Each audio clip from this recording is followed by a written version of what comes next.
Together with Earle Sports Bets, yeah, the twins, they be checking in, stacking up. Green is the scene that you're stepping in. Winning is a trend, and we stayed making dollars. Nerd talk with the sports betting scholars. Yeah, it's R.I.P. to the bookies. R.I.P. to the bookies. R.I.P. to the bookies. R.I.P. to the bookies.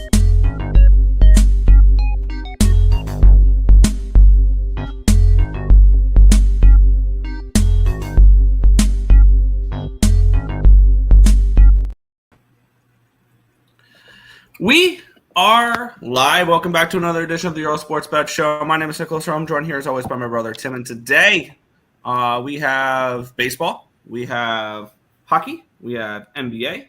Not a huge NBA card, only 2 games there. We have 3 in the NHL as we're starting to get to that point in the playoffs where there's going to be less and less games. We had our first elimination in the NHL last night from the playoffs, and we had what? 2 eliminations.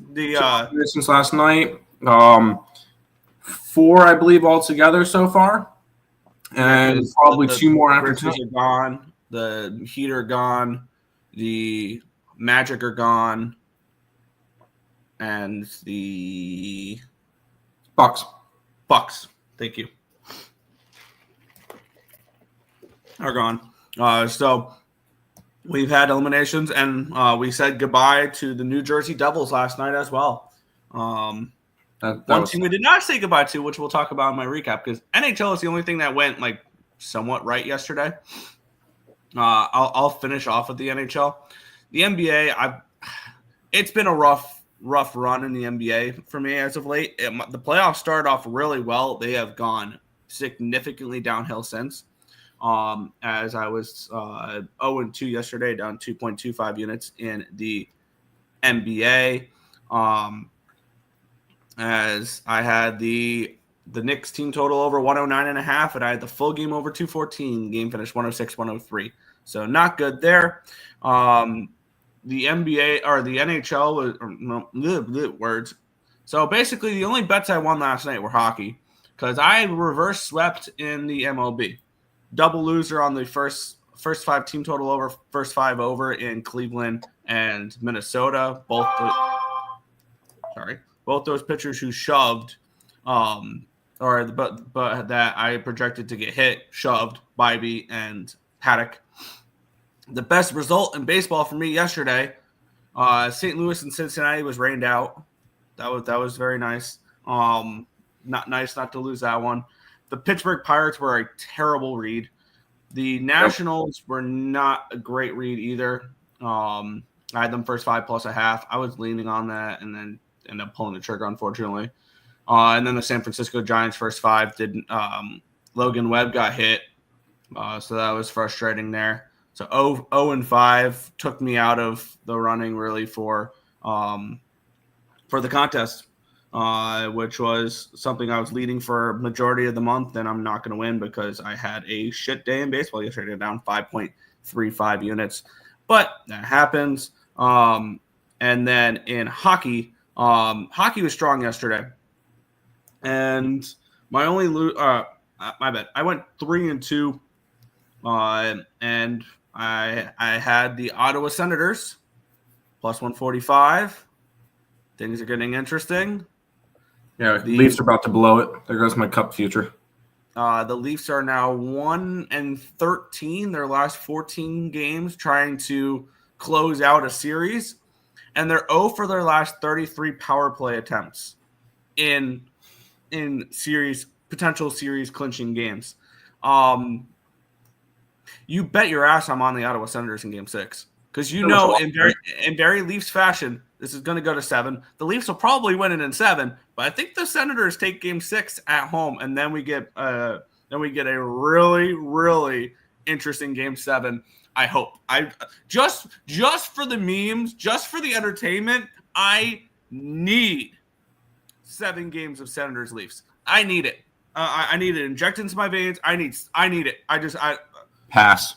I need Game 7 Senators Leafs just to watch Leafs fans meltdown and get frustrated. If you want to see an entertaining video on that, by the way, Steve Dangle posted his recap of last night's game on YouTube. That was entertaining to watch. But anyways, split out on the Carolina Hurricanes, who have advanced on to the second round, where they'll probably play the Capitals. I think the Capitals get it done today. The team total over 3.5 was a winner. I did not have the New Jersey Devils scoring 4 goals in that game, though. And then Sebastian Aho called handshakes for an overtime there. As he wins it for Carolina. They win the series 4-1. I wish I would have known somebody who would have predicted the exact game outcomes of that series. Oh wait, yeah. I said Carolina, New Jersey, Carolina. And here's if it's Carolina versus Washington, I'll have a substantial bet on Carolina to win the series. I think they are the better team right now. I think they're playing the better hockey right now. Even though Washington's going to get it done in 5 games as well. But there's that. Heartbreaker last night as I lost a plus 200 money line in overtime.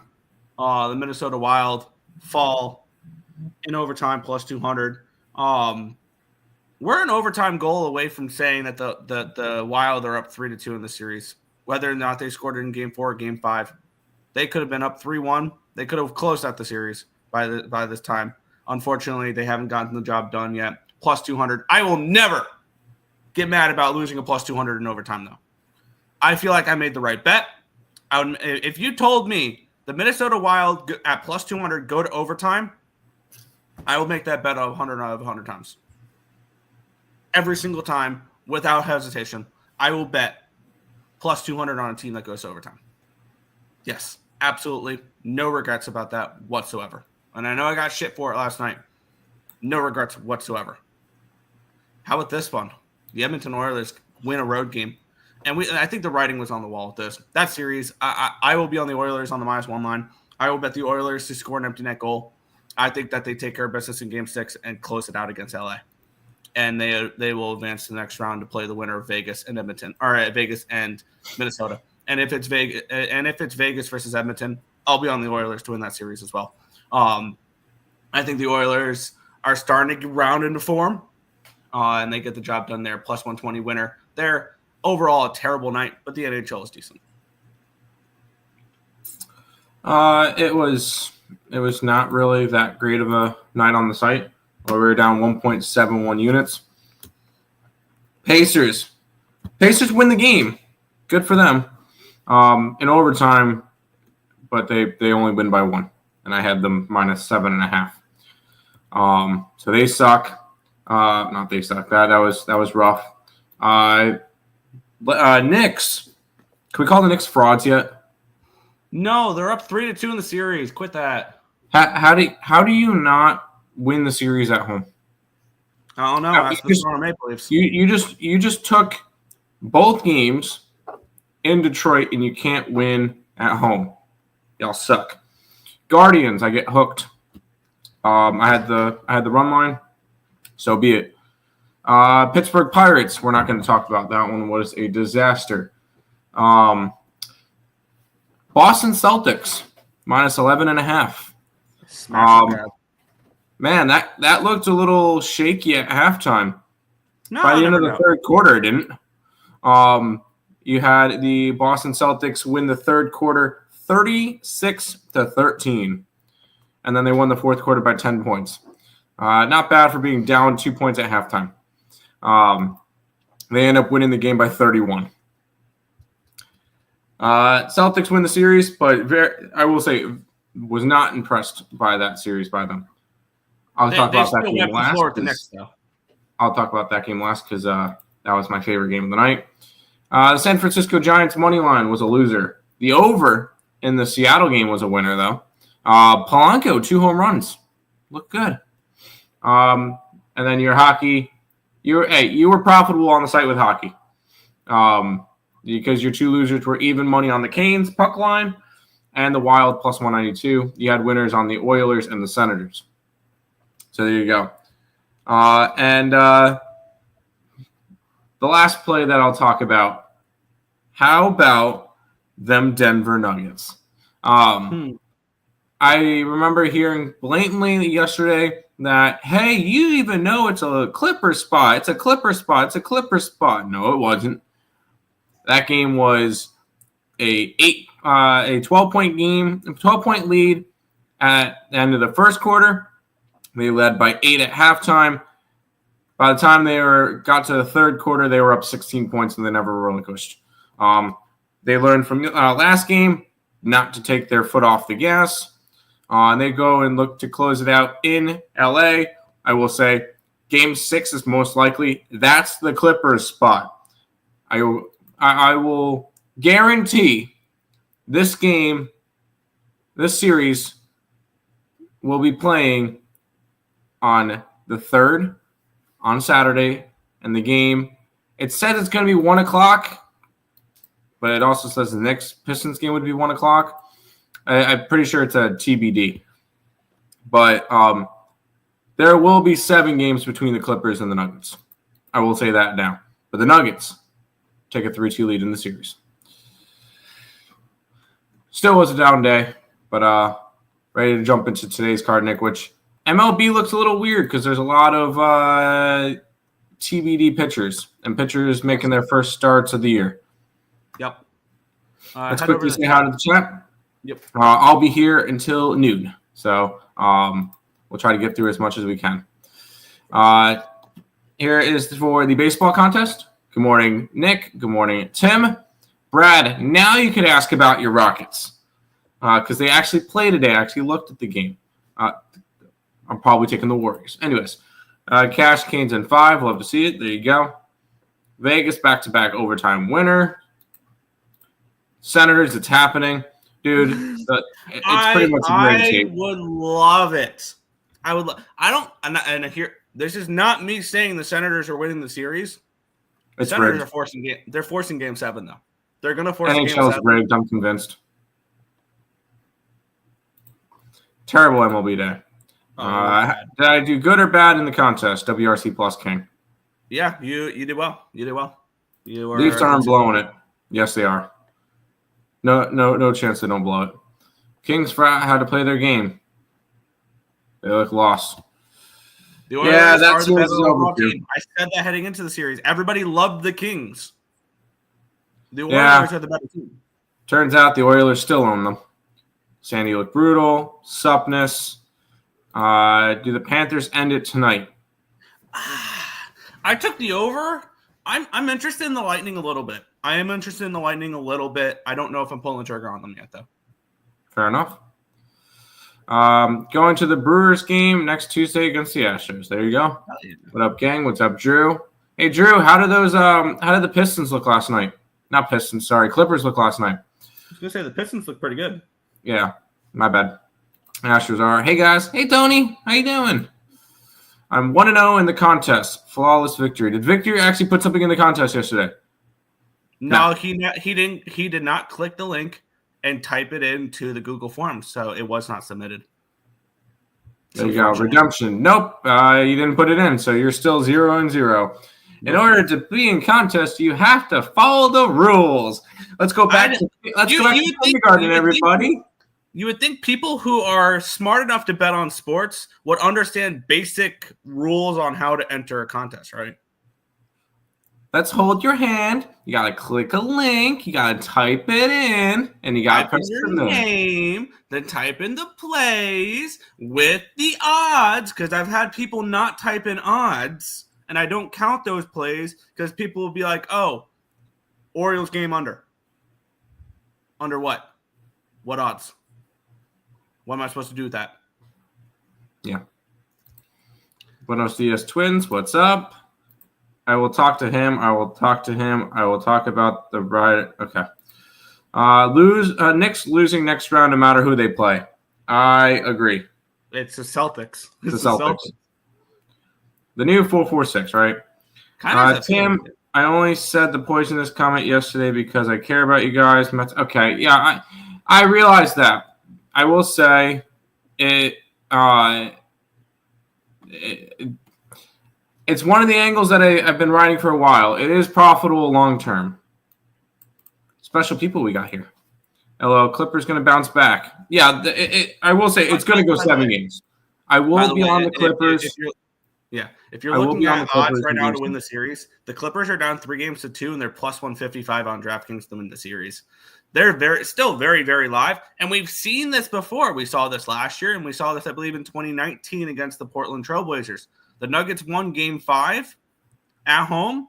Mm-hmm. They lose Game 6, and they lose Game 7 at home. We've seen them do this before. Yep. I will be on the Clippers in Game 6. I probably will be as well. Murray finally stepped up last night. He did. I said the contest comment was for my own fun. I knew it was entered. Then obviously, then you really shouldn't be bragging. That's fair. I got in the contest yesterday. Did Brad get in the contest, Nick? Not that I read. Okay. So no, Brad, you didn't. Any MLB futures you guys like right now?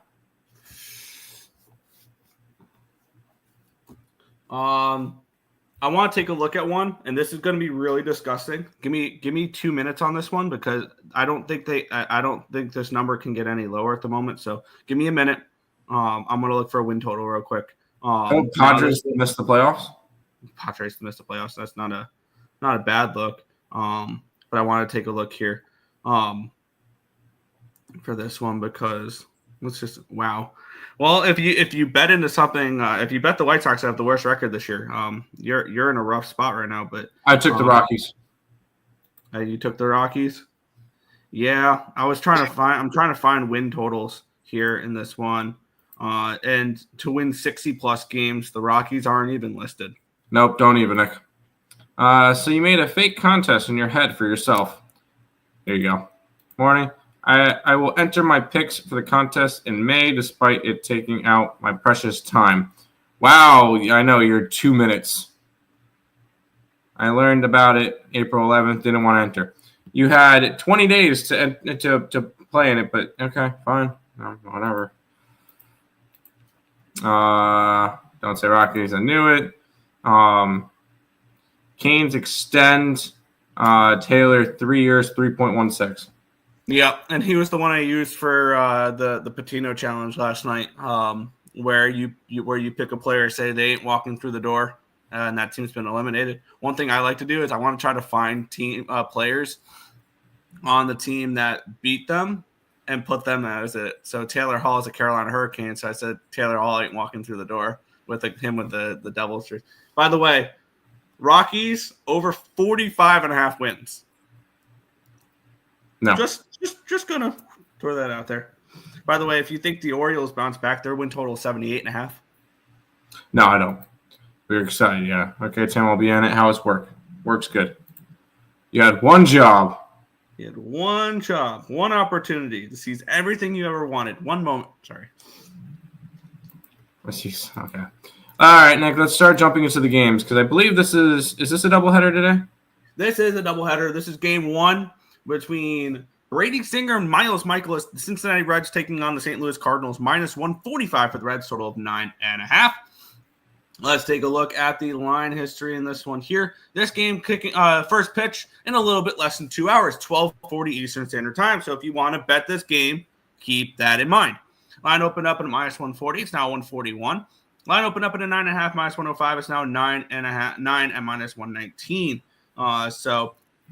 We have a move towards the under. We have a 1 cent line movement here towards the Cincinnati Reds, the red hot Reds, who knows, maybe just had their momentum stunted there by a rainout.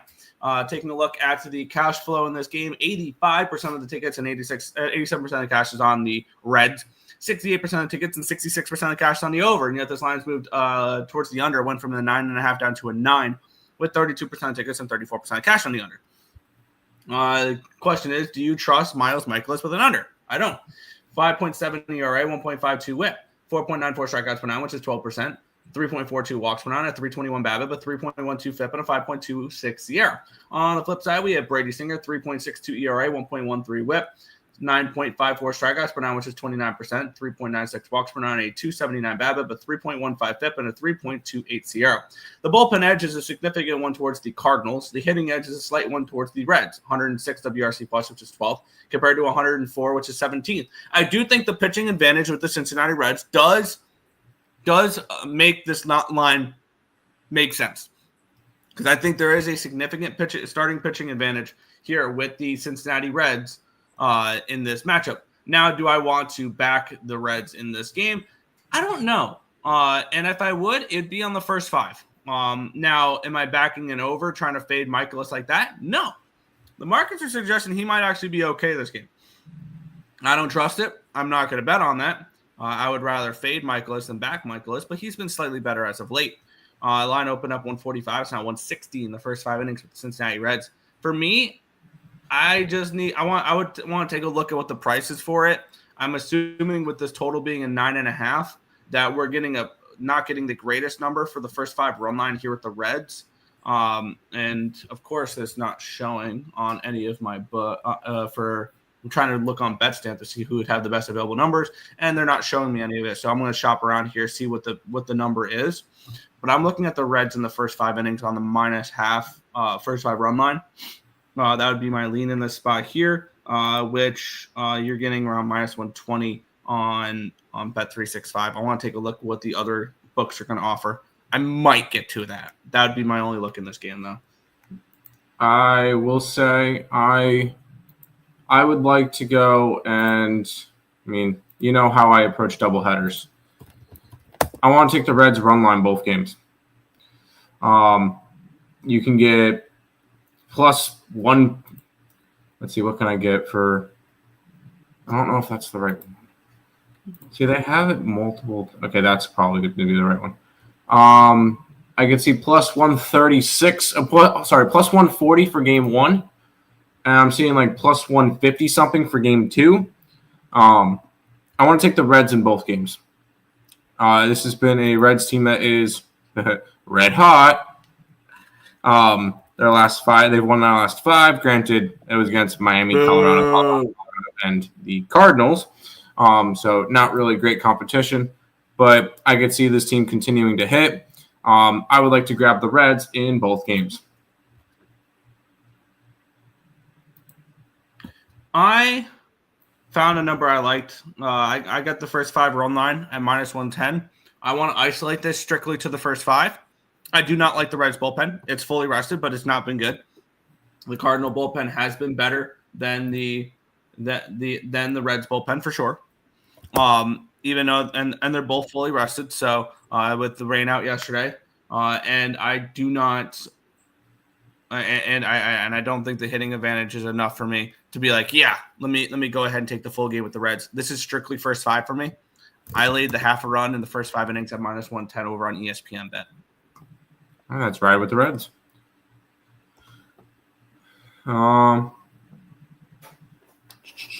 Cardinals, Reds. Oops, I'm here. Hi, Isaacs. Strongly like -1.5 Reds. Michaelis pitches horrible against Reds very often, and Reds hit a ton. Yes. Miles is going to deal today. I don't think so. Reds -145. Disagree. Reds have a massive hitting advantage, not a slight one. Reds run line. Michaelis usually pitches extra horrible for after a good start. There you go. Reds open up and guzzle the cream. Interesting, Dave. It's an interesting cap on that one. Reds game 1, Reds game 2 parlay. I just took on the site, Nick. Reds run line on both games is up there, doubling up on the Reds. Because the way I see it, yeah, great insight, Dave. There you go. The way I see it, Nick, I see the Reds winning at least one of the games, and I'm going to take the run line, obviously.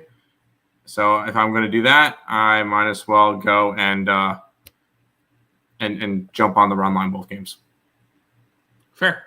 We'll move on to the second game on the card. The Houston Astros taking on the Detroit Tigers. This game, 2:10 p.m. as we get Jackson Jobe taking on AJ Blubach. believe that's how you say it. That's probably nowhere near it, but who cares? Let's take a look at the line history. It opened up minus 116 for the Astros. It looks like it reopened up at a 132 because all of a sudden it jumped 17 cents from 115 to 132. Line opened up 8.5 minus 105. Now it's 8.5 minus 107. I want to take a look at the cash flow in this game. 56% of tickets and 77% of cash is on the Tigers in this spot, and 84% of tickets, 80% of cash is on the over in this spot here. Let's take a look at the pitching matchup here. We have Jackson Jobe, who's been pretty strong this year, but I do have him projected for some negative regression. 2.7 ERA, 1.20 whip, 6.3 strikeouts per nine, which is 17%. 4.5 walks per nine, a 2.14 BABIP, a 4.48 FIP, and a 5.01 SIERA. So his SIERA is in the fives, but yet his ERA is a 2.7. I don't think that continues the 2.7 ERA. I think that's pretty safe to say. The question is, is this Astros lineup good enough to take advantage of that? Now let's take a look at the opposite side here, and it's pronounced Bluebah. Like blue the color, and then BAH. That is how Baseball Reference has it there. He is younger than us, Tim. He was born in 2000, July 4th, 2000.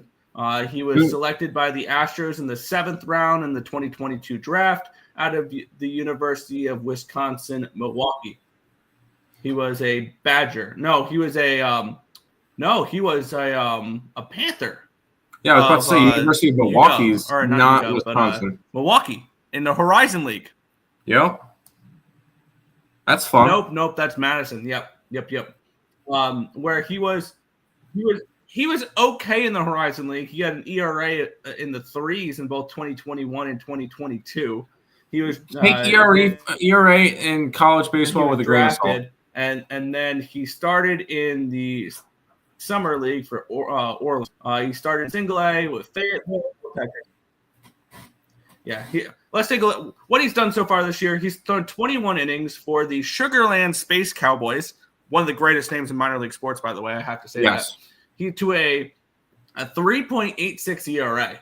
And what that tells me is he's pretty good. Now, I know short sample size, and I know 3.86 doesn't sound like paper. The Pacific Coast League sucks for pitchers. Yep. There's a reason why when the Angels have pitching prospects like Caden Dana and Jack Kohanowitz, they don't see AAA. They go right from AA to the major leagues and stuff like that because it does you no good. If your minor league team, AAA team is in the Pacific Coast League, does you no good to have your pitchers in that league at all. And throwing a sub-4 ERA in that league is like throwing a sub-3 ERA in the International League. Like, that's really strong. He's not a slouch. He is a 7th-round pick, but obviously he's worked his way up to this moment. I want to see what he looks like first, though. I'm not betting this game. It's a no play here for me. Something tells me, though, very similar to, Logan Henderson from the Milwaukee Brewers, who came up out of nowhere, and I said he was going to shove, and I never bet it. Watch, he's going to shove in this game. Blue ball. And he's going to have a really strong game. I'm not betting it, but it's a lean towards the Astros here for me. I'm going to take the Astros, and I think it's going to end up being a side play. And the only reason why I want to be taking the Astros here is they're going for the sweep. I think the Astros get the sweep here. They've already won the first 2 games of this series, 8-5 and 6-4. So they're proving that, they could also cover a run line, which, because they're sitting at, I can get them at minus 124, but I want to grab the run line here. I can get it at 160. I think the Astros complete the sweep. I do like this prospect, Blue Blah. I did look at him a little bit beforehand, too. And yes, I am 100% interested in backing him. I do think Jobe's going to be a solid pitcher. I still think he has a bunch to get ready for. Give me the Astros to sweep, and I can get their run line at plus 160. Yeah. By the way, for those wondering, he's the 10th rated prospect in the Astros system. So So he's not super high, but yes. AJ Bluebaugh. And maybe this is just me wanting to fade Jackson Jobe. One thing that does worry me, Josh Hader's thrown back-to-back days. So is Brian.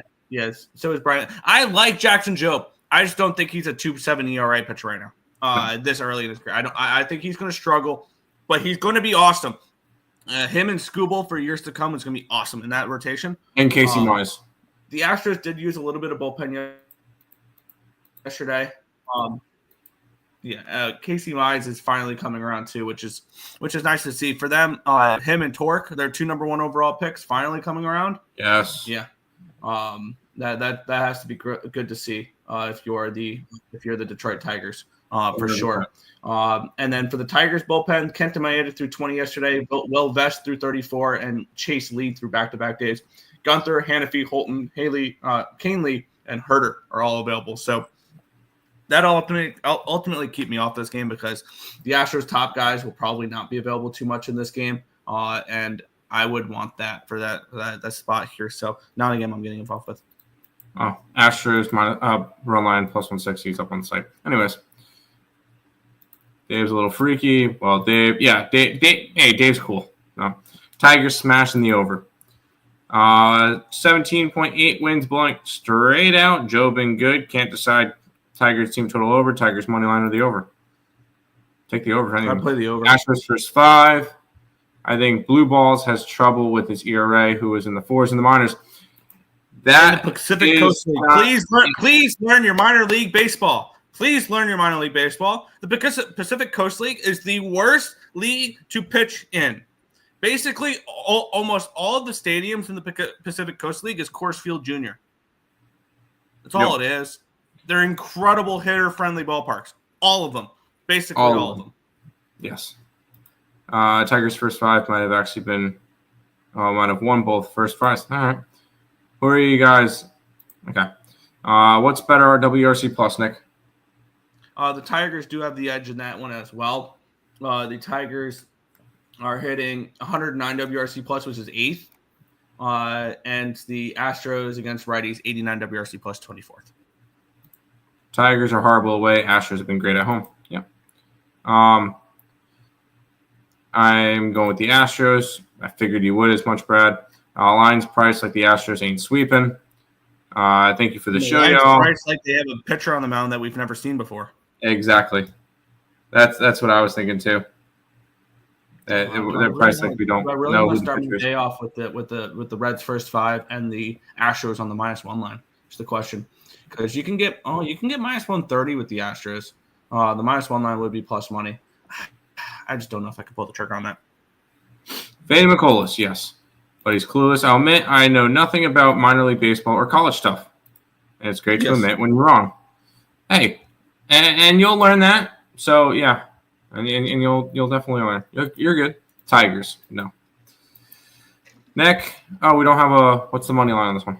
Oh, fuck. Yeah. No, this is definitely what you think it is. Which I definitely need to take a look at something for this game as well. I believe. Damn it! Let me get up the line real quick for it. Someone's gonna have to bet the Marlins. Yep, but I have no issue doing that here. -305 for the Dodgers.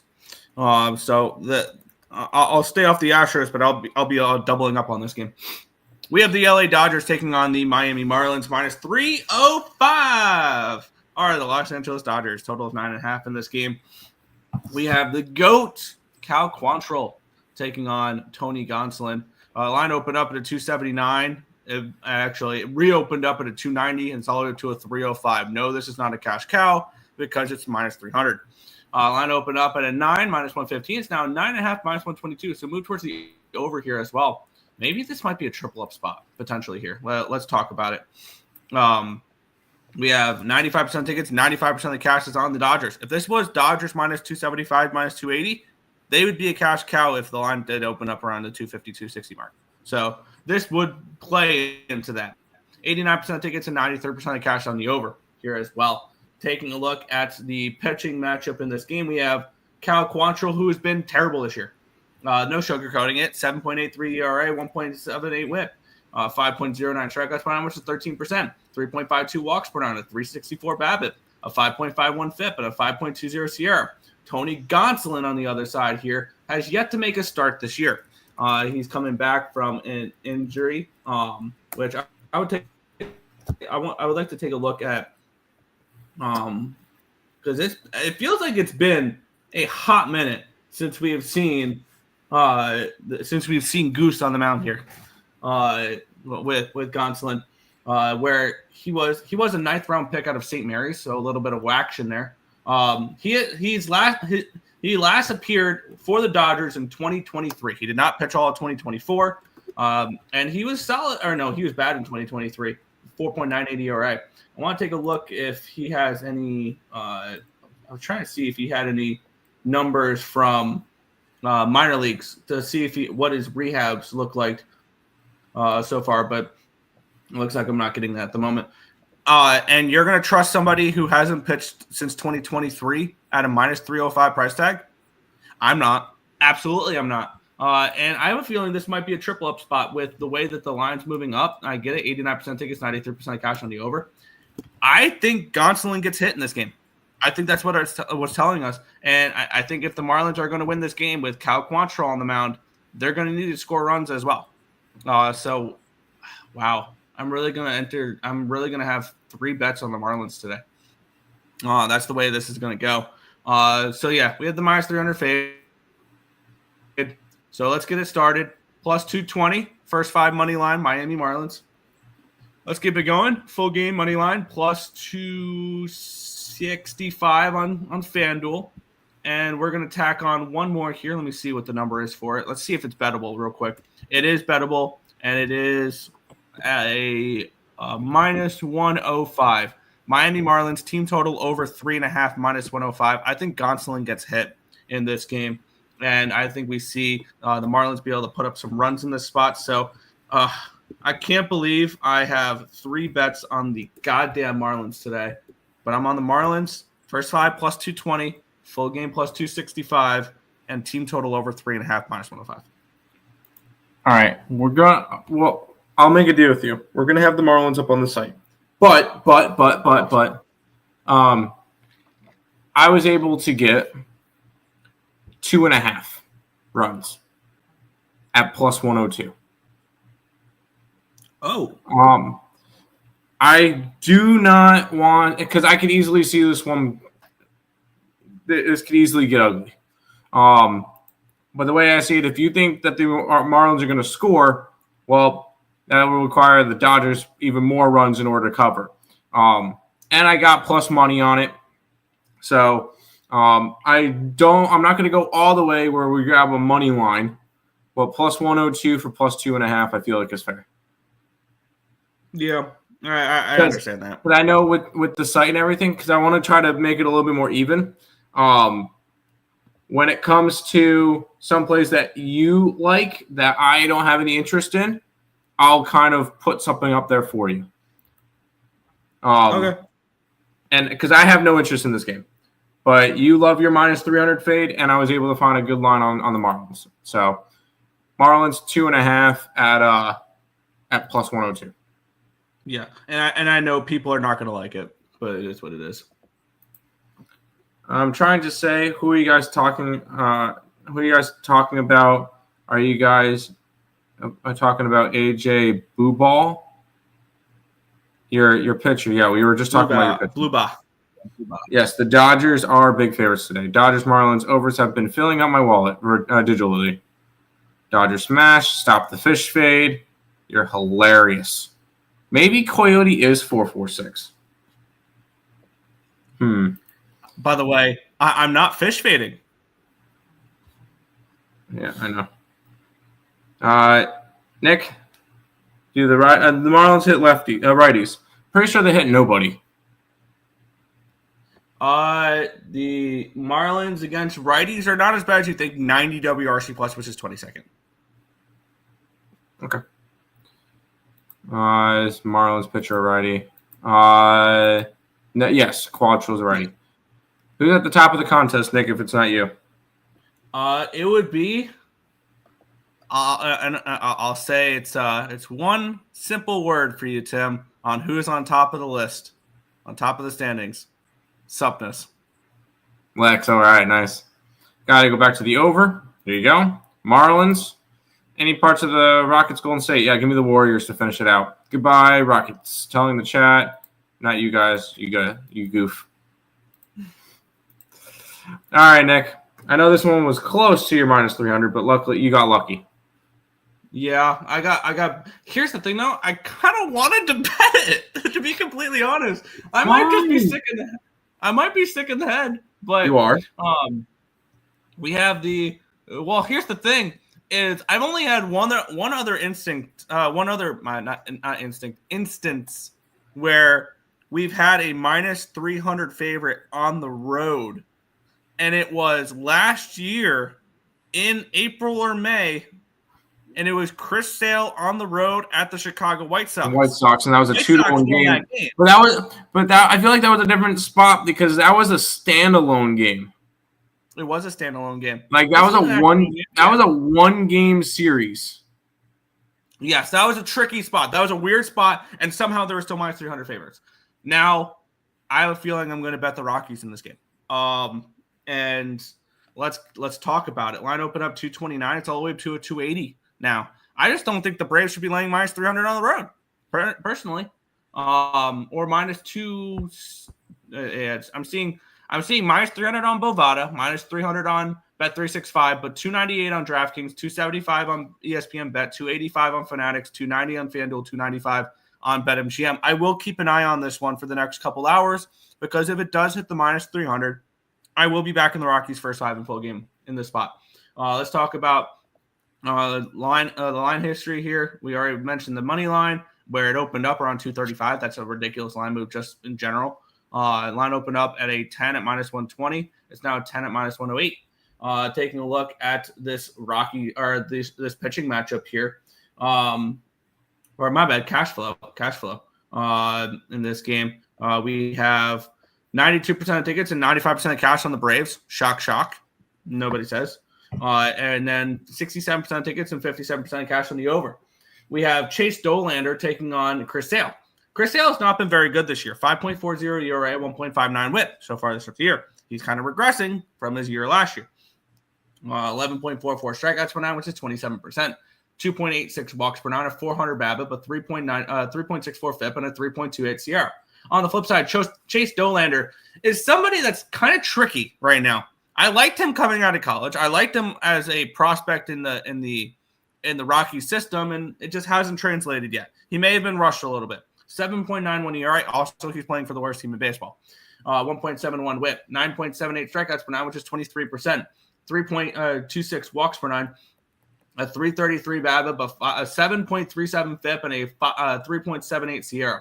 Bullpen advantage, Braves. Hitting advantage, Braves, 107 WRC plus, which is 11th. The Rockies are not dead last versus lefties, though. They're 28th, though. 62 WRC plus. This is the line I will keep an eye on for the next couple hours. The only way I'm betting this game, now we're seeing minus 305 on DraftKings. I need to see 4 more books at minus 300, which they're 275, 285, 290, 295 right now. So was not completely not completely far-fetched that this can happen, but I will 100% bet the Colorado Rockies first 5 and full game at home if the Braves hit minus 300 in this game. But for me at the moment, nothing. Yeah, I'm not zero interest in this game for me. I don't feel the need to jump on a Rockies team that is 4-25 now. 25. Yep. Yeah, dear God. This team is awful, but I'm pretty sure everybody in Colorado knew they were going to be awful. So I guess it's not really that much of a surprise for them. You know what their projected record is right now if they continue winning at this pace, which I promise you they will not continue winning at this pace. It's like 24 wins or something like that. Their projected record is 22 and 140. Yeah, no, they're not good. But obviously that's not going to hold. No, they're still going to win 45 games. Yes. But that's not going to hold. Not even close. But yeah, no, the only way I'm touching the Rockies at all this year now is the minus 300 fade. That's it. There you go. Braves Mamas. Smash. You're going to smash the Braves Mamas. Got it. How many earnings does EJ Blue? I have not a clue. Rocks team total under. Pass. Rocks strike out more than any other team in the MLB. Yes, they do. That is correct. I don't even bet minus 2.5. But if I did, I would hear Chris Sale's got himself figured out. Yes, you're going to get yourself figured out in Coors Field. I don't see that happening. I really don't. Rockies have a 64 WRC plus. Yeah, they're trash. They're bad. Over 10. I can't trust an over in the Colorado Rockies because they don't hit. They just don't hit. If you like the over, just bet the Braves team total over. If you like the over. Chris Sale under his strikeouts. Yeah, I could see an under strikeouts. Oh, Chris Sale's pitching. Yes, not really interesting. Yeah, the bad Rockies team. Interesting. Rockies are the White Sox of last year. They might be worse than the White Sox last year. No. Here's the sad. They're worse. And here's the thing is their farm system is not any better. Like they have a mediocre farm system. I think their one redeeming quality is Chase Burns. Yeah. Who's going to come up here and get hit because he's a terrible pitcher for Coors Field. Yep. Like that was probably the worst team that he could have gotten picked to. So. How many wins did the White Sox have last season? 41. I need a 5-headed pick for this game, Coyote. We got 40 team total under. I could see a team total for the Rockies. Let's keep on going, Nick. This was an ugly game for the Giants last night. Yeah, we have the San Francisco Giants and the San Diego Padres. Minus 145 for the Padres, total of 7. Two teams that have gone off to hot starts that I think will regress. Like that's kind of my thought process behind these two teams. Mm-hmm. We have Logan Roop taking on Michael King, two pitchers that I kind of like. Line open up at a 121 for the Padres. It's all up to a 145 now. Line open up 7 minus 125. It's now 7 minus 108. So we even move towards the under here as well. Taking a look at the cash flow in this game, where you have 75% tickets and 62% cash on the Padres. It's significantly moved towards them. 89% tickets and 83% cash on the over. This line's dropped. Taking a look at the pitching matchup here, we have Logan Roop taking on Michael King. Both have been pretty solid. Roop has not been as good, but his advanced metrics suggest some positive regression. 4.56 ERA, 1.52 WHIP, 10.87 strikeouts per 9, which is 27%. 368 BABIP, but 3.47 FIP, and a 3.51 SIERA. On the flip side, Michael King, 2.18 ERA, 1.06 WHIP, 10.91 strikeouts per 9, which is 30%. 3 walks per 9, a 263 BABIP, a 293 FIP, and a 3.14 SIERA. Bullpen edge, Padres. Hitting edge, slightly towards the Padres. 102 WRC plus, which is 19th, compared to 101, which is 20th. Both these teams are basically league average versus righties. And for me in this game, I'm leaning a little bit under in this spot with the way these two pitchers are pitching. Their advanced metrics said they should be pitching pretty well, and these are not offenses that particularly scare me at the moment. I think these pitchers can go out there and give you a decent outing, and I like these bullpens. I would need to take a look at the way the bullpens look at the moment, rest-wise and things like that. But this would be an under or pass for me, and I think if you like the Padres, you may have missed your line. Estrada through 17, Morahan through 16, Adam through 13, Suarez through 6. They had, other than that, everybody had the day off yesterday, and everybody had the day off previous day because they had the off day on Monday. So this is a fully rested and ready to go bullpen. On the side of the Giants, Randy Rodriguez through 29, Eric Miller through 18, Lou Trevino through 12. Hayden Birdsong could be available, who threw 50 on Sunday. Camilo Doval, Ryan Walker, Tyler Rogers are all available here. This feels like an under or no bet for me. And I would like to take a look at what the best available number is.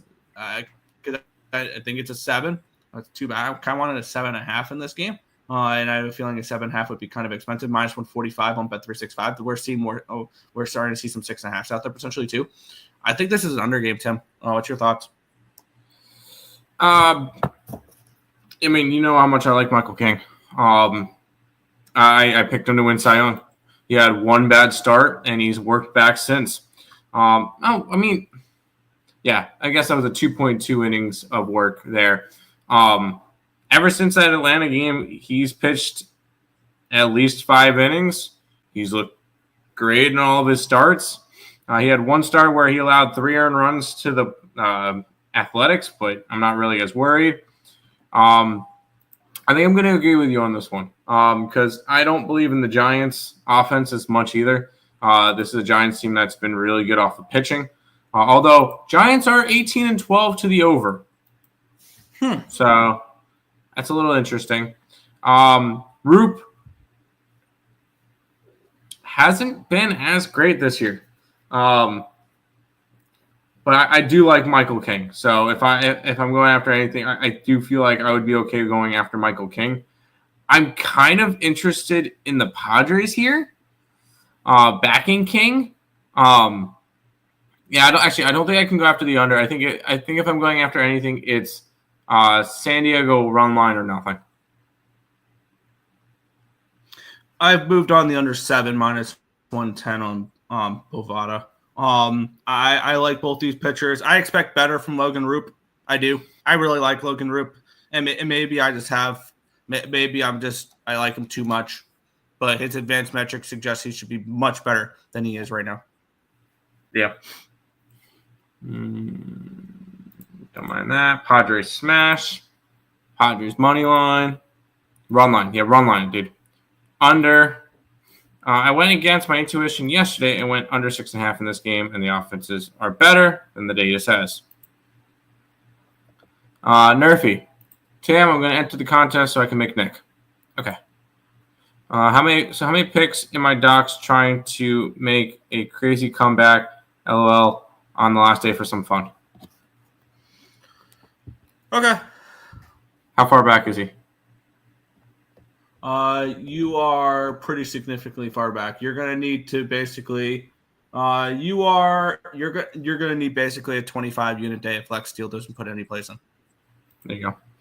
Gonna challenge myself the rest of the year in MLB. I'm not gonna pay more than a minus 115 juice on a single play going forward. Realize this will keep me off some winners. Gonna take a risk. I love that. Love that. Stop, Gio. Fantastic. -1 or no bat, 9th on DK is doing solid so far for me this year. Yeah. Yankees have a 139 WRC plus only because their stadium. Yeah. No. Can we go back to that one comment there with the Yankees there? Mm-hmm. No, that's not true whatsoever because here's the beautiful thing about WRC plus. It's ballpark adjusted. They adjust for the ballpark. That is part of WRC plus. So no, it's not because they play in Little League Yankee Stadium. It's because they're pretty good at hitting righties or lefties, and they're getting a lefty today. So there you go. There, have fun grading, Nick, or I could help you and put it in the morning. I would much appreciate if you could text me your results.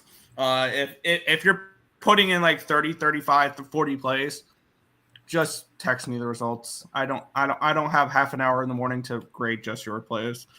I appreciate you putting in the plays. I don't have that much time in the morning to do that. Yeah. Padres. Yes. Padres. I love it. Let's head to this game, Nick. Yeah, we have the Seattle Mariners taking on the LA Angels, -145 for the Mariners, total of 8.5. This Mariners team looks like so much fun right now. They're hitting. They look good. They would have cashed last night if I just laid a little bit of juice, which I didn't want to. It is what it is.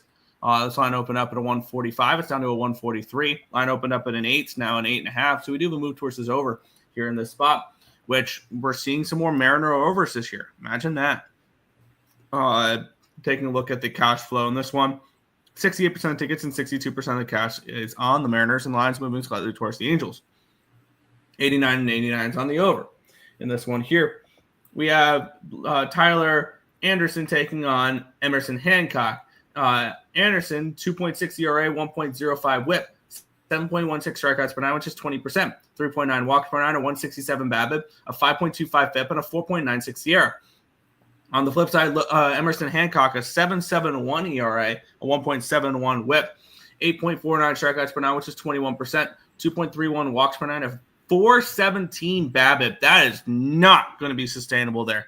4.19 FIP and a 3.70 Sierra. So I expect better from Emerson Hancock, and I expect regression from Tyler Anderson. The bullpen edge goes towards the Mariners. The hitting edge goes towards the Mariners. 104 WRC plus, which is 11th, compared to 90, which is 23rd. And usually I don't like going up against market moves because usually it's one of those spots where it's like, yeah, I don't really – I could justify the market moving slightly towards the Angels in this game. I absolutely can. People will look at this game and they'll see, oh, Tyler Anderson has a 2.60 ERA and Emerson Hancock is a 7 ERA. This guy's a bum. I see positive regression coming in Emerson Hancock's way. I like the bullpen for the Mariners. I like this team right now with the Mariners. They're hitting well. And maybe instead of backing – now, Emerson Hancock can very well get hit in this game. Maybe instead of backing Emerson Hancock to pitch well in this spot, maybe I just back the Seattle Mariners to hit because they're above average against left-handed pitching, 104 WRC plus. And this is a Mariners team that leads their division in runs. This is a different Mariners team than what we saw last year, who can pitch but can't hit. The team total is 4.5 plus money over on Bovada. I kind of want to take a shot here with the Mariners on the team total over. I think that's a better way to approaching this game than the -1 line or anything along those lines, or the money line. So what's your thoughts here, Mariners, on the Mariners team total over? I mean, I like the Mariners in general. And I know you just mentioned you don't really – if you're going to be on the Mariners team total, then we're going to be taking the Mariners run line. I like this Mariners team. I said this pitching staff is one of the best in baseball. If they could start hitting, this team will be very competitive. I did not expect them to start hitting. A big shout out to Jorge Polanco, who's been fantastic. Once Julio Rodriguez can really get going, this team's going to be very dangerous. I like the Seattle team. I really do. And this is the Angels team we expected.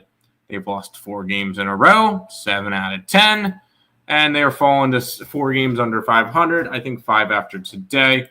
We're going to grab the Mariners here. What's the best price that I can get on their run line? Plus 140. You got plus 140, Seattle Mariners over the Angels today. And we'll ride with that. I'm joining you with the Mariners. I got the team total over 4.5 at plus 105. There you go. I think that's a better way to approach it than a money line in this spot, personally. Because I think if they win and they cover, they're going to score 5 runs. Well, then hopefully we get both. Yes. Not that many. Just plus money. There you go. But I'll shoot a text. There you go. I always do minus 122 or higher because minus 122, you need a 54.96% win rate long term. Nick, can you tell me how to contact? You what? The contest? You click on the link and you answer the questions. There you go. Mariners run line. That link can help you stop Geo with the numbers. Angels money line also used to determine if a long shot is worth it. Mariners have been treating me very well this month. There you go. Before the season started, I asked you guys the Mariners win total was at minus 110. Yeah. I mean, they've been pretty strong. Hold on. What was the actual win total? That's the odds on it. What was the win total? You still like it? What was the actual win total? You just gave us the odds. Guilty. Mariners. We need a video to show them how to do it. They're struggling to enter the contest. Ready? I've got it real quick because I have the contest. I have the link up, or I have the thing up. So go ahead. Yes, you click on the link, which will lead you to this page right here. Hold on, Nick, hold on. Stop. Go back.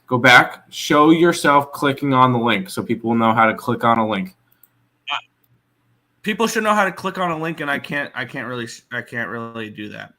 I don't know, Nick. And then once you do that, under name, will it not let me, because I'm the creator, will it not let me do this? Oh, this is okay. So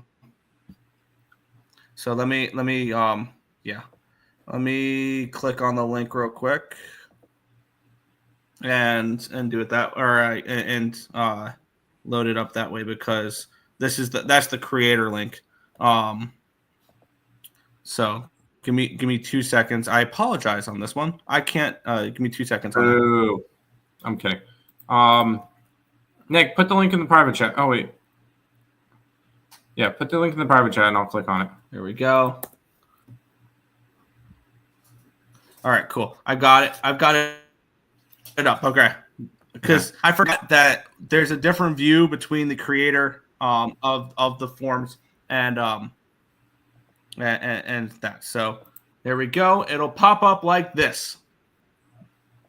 And you will go in here under the.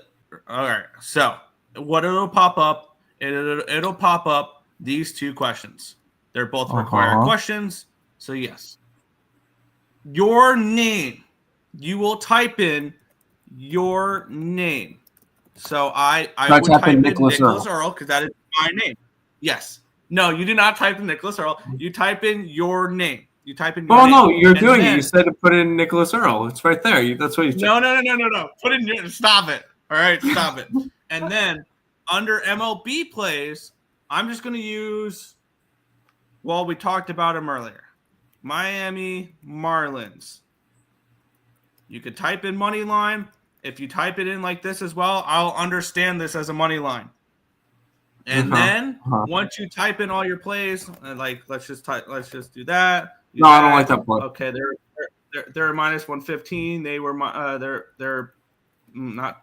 They were plus 200. Cool. Once you type in your plays, you will hit the submit button. What?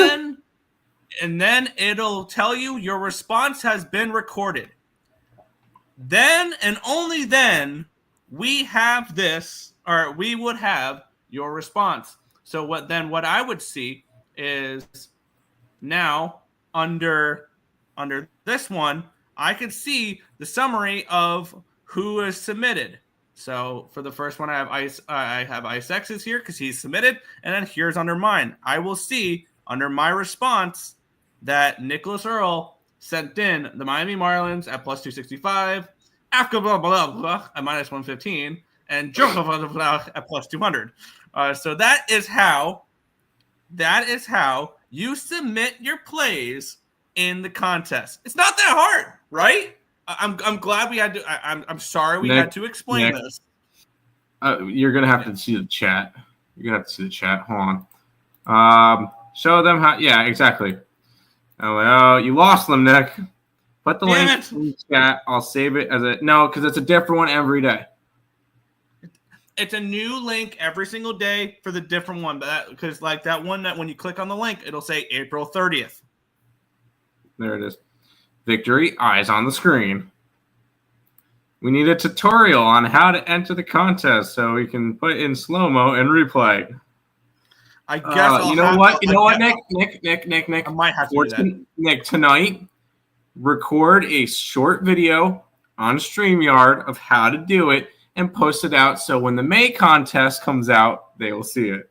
I did not think I needed to explain how to click on a link and type in a couple of responses into a survey forum. Like, you would be surprised. I did not think that people were that stupid, honestly. Is this a virus? No, this is not a virus. It is through Google. It's through Google. Brandon is lost. This is great stuff. We need this as short. I don't trust it. Seems like a scam. It is through fucking Google. You use Google every single day. Do you know what else is associated with Google? Ready for this? YouTube! Oh! No, it's not a virus. You seem like an idiot. Anyways, great pick. Yeah, is scared. New 446. Oh my God, new link every day. What if I miss the show? It will be in the description of every single show. The link's already in every single description. All right. Holy sh! My brain hurts. Can't hang with big dogs. All of us need a special tutorial. Yeah, it's in the description. ESB part-timing us with that ad revenue. Yes, we are. We're trying to make some money, but no, we're not trying to do that through you. Anyways, let's go to the next game before I throw my head against the wall. Let's talk about the Minnesota Twins and the Cleveland Guardians. Watching these two teams play baseball, specifically the Twins, sometimes makes me want to ram my head against a wall. Let's talk about them. They're minus 125 road favorites in this game with a total of 7. We have Pablo Lopez taking on Luis L. Ortiz. Taking a look at the line history in this one. Line opened up 131. It's now down to a 126. So we do have a move towards Cleveland. Line opened up at an 8, down to a 7.5, down to a 7. A full run line movement towards the under. That would make me think about an over a little bit there. 87% tickets, 78% of cash is on the over. I know it's counterintuitive, but one thing I've noticed is when lines drop a full run down, I don't bet unders. I don't. I will not chase a full run line down because those generally lose.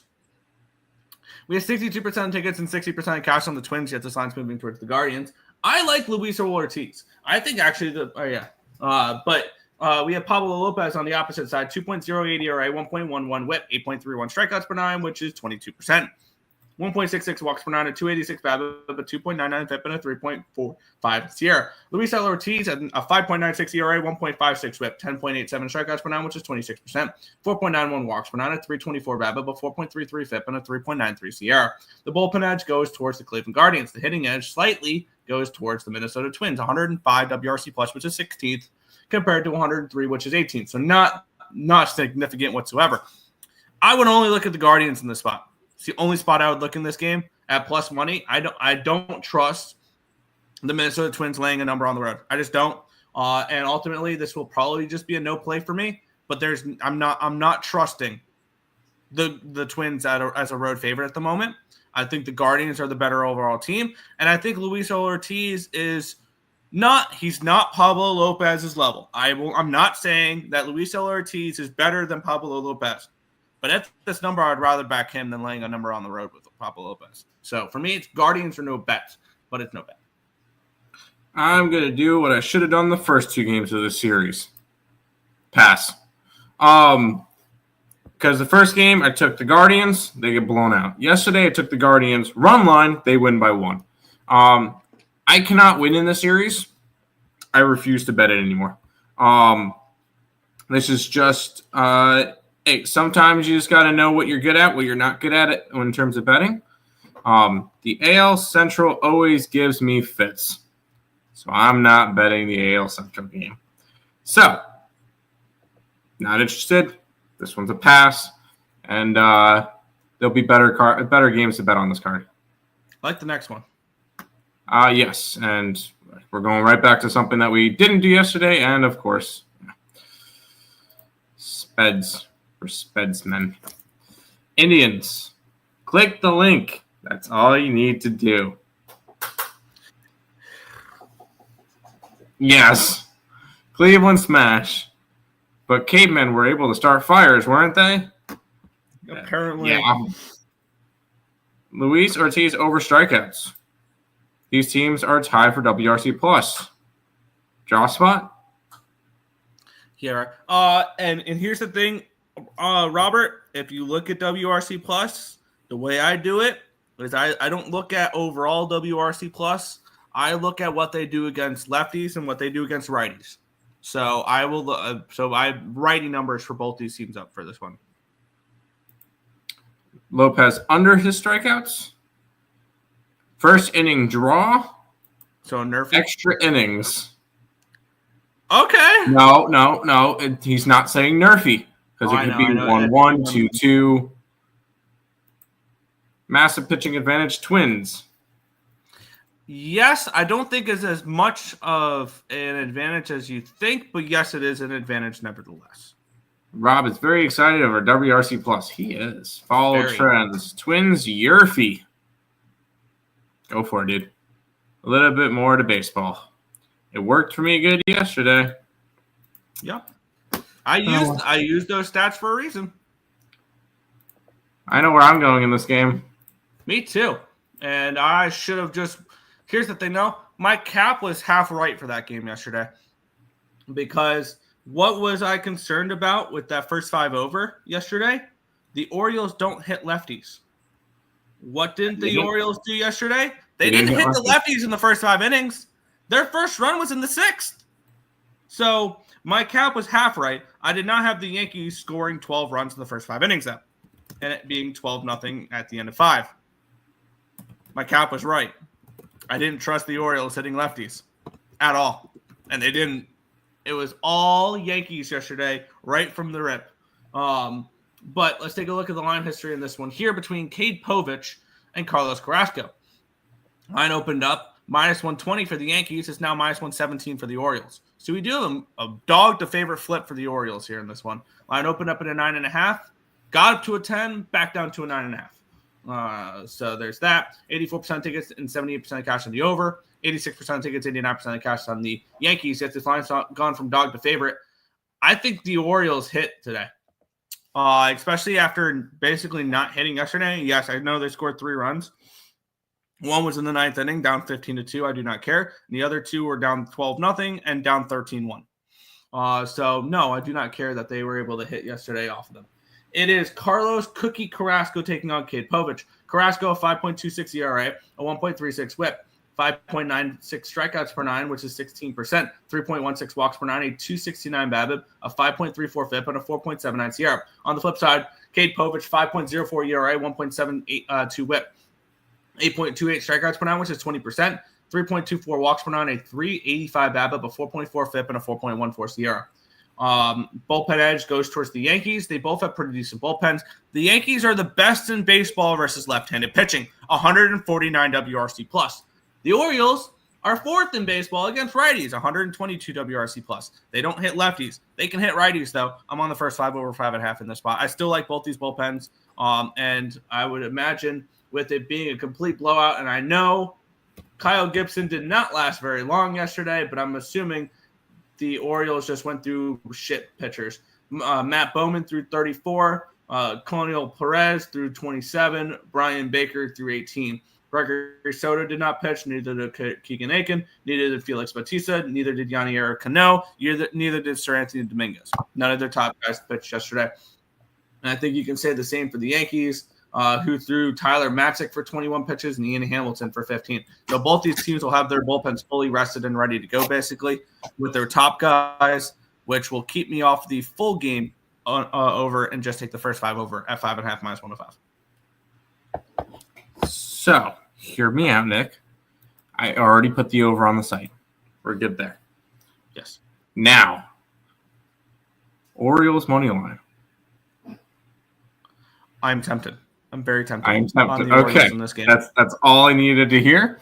We're doubling down on the spot. I'm sorry. What was the score of yesterday's game? You got shit kicked out of you. 15-3. 15-3. Yeah, no. Give me the Orioles back at home. There once again. It's in Baltimore. If this was in Yankee Stadium, probably would not bet the Orioles today. At home, after the shit stomping you just went through yesterday against Cookie Carrasco. Yeah, no, this game is going to be like 7-6 Orioles, 8-6 Orioles, something like that. Unfortunately, they did not offer me any run lines on the site, so it's just -105 on the money line. But give me Baltimore and the over 9.5 in this game.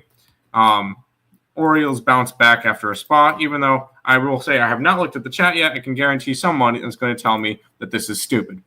But Orioles in the over. I am joining you on the Baltimore Orioles in the spot. I love the dog to favorite with the public all over the Yankees. That is something that I love backing as an angle, is when everybody's on one team and that team has gone from a favorite to a dog. That is an immediate red flag in basically every sport other than the NFL, apparently. Because I remember the NBA, NFL when they happened last year, it was free money. I mean, it happened yesterday with the Nuggets. They went from 3.5-point favorites to 2.5-point dogs, and they won by 16. So it did not matter. So, yeah, I'll join you. I got -115 over on Bet365. I'm on the Orioles as well. Oops, on the O's. Back over. nothing is worse than betting on a team that can't hit nothing, period. Yankees -1.5, parlayed with the under. Good luck. That was not bad, yeah. Orioles team total odds have been under. Has been good for you. There you go. O's first 5. O's money line. I'm still in first place in the contest, right? You are hilarious. You're hilarious. You're doing great. Fernando, you're doing great. We just did a demonstration on how to enter the contest, including clicking on the link. So you should go back and check it out. Over, Yankees team total over. The thing is, I can see both team total overs hitting. I can see both team total overs today. You just want the run line, Tim, but you said the score could be 7-6, 7-6, 8-6. The point is, I like plus money. I wanted to take a shot with it. There was no run line on the site, so we got -105. NFL sucked this year for betting. It did. It did. Nerfy, no.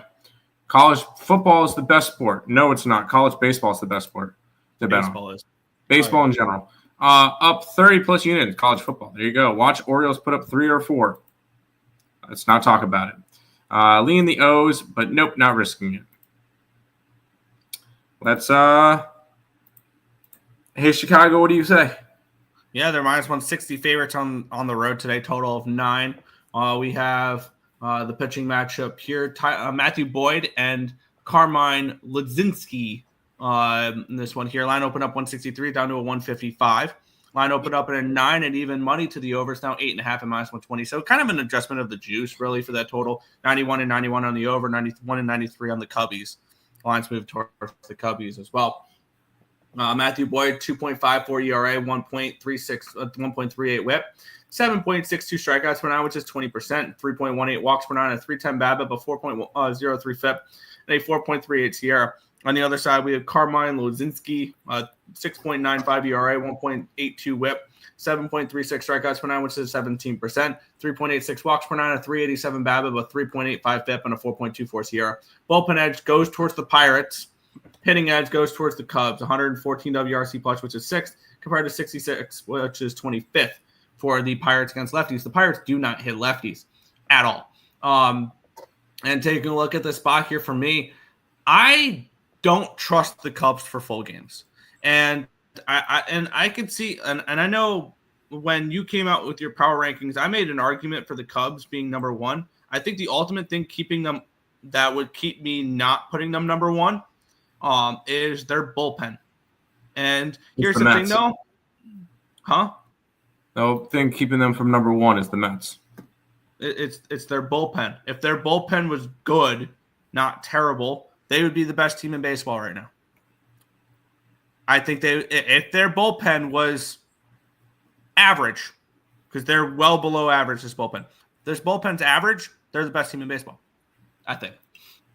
And I think that would lead me more towards laying a half a run in the first 5 innings instead of a full game run line or a full game -1. Plus the full game -1, you're not getting a good number. It's -160 and plus 105. So what would that be? It would be -127 for the Cubs, full game -1. I do not trust full games with the Cubs. I would only look at them first 5. That would be my lean in this game, would be Cubs first 5. I'm not betting it though. Yeah, I'm not touching it either. I was burned badly on this one. Yesterday, the Cubbies won 9-0. I had the Pirates. So be it. And I look at this game. I want to bet the Cubs, but I don't feel like I can after fading them yesterday. So I'm going to end up staying off this game, and we'll work on going and looking at the Cubs the next day. Yep. Here, hold on one second. Go to the. Okay. Let's see. Carlos has been bad away. Kate has been bad at home. Fair. Cubs smash. Pirates first 5 money line. Wow. And Cubs run line. Interesting. Cubs best team right now. I can make that argument. Cubs run line. Hit a 10 pick yesterday, 5 pick and a 4 pick. Hell yeah. Bunch of singles. Cubs train either you in or you get run over. Yeah. I'm stopping that train like Spider-Man. There you go. Cubs, Brewers still winning division. Mark my words. I can see that. I am on the Brewers over their win total. So I could definitely see that. Let's continue on, though. We have the Washington Nationals taking on the Philadelphia Phillies. Minus 220 are the Phillies with a total of 8 in this game. Let's take a look at the line history in this one here, where we have Jake Irving taking on Christopher Sanchez. Line opened up 215. It's now 225. Line opened up in an 8.5 down to an 8. Now we're seeing 7.5s out there. So we do have a pretty significant move towards the under here as well.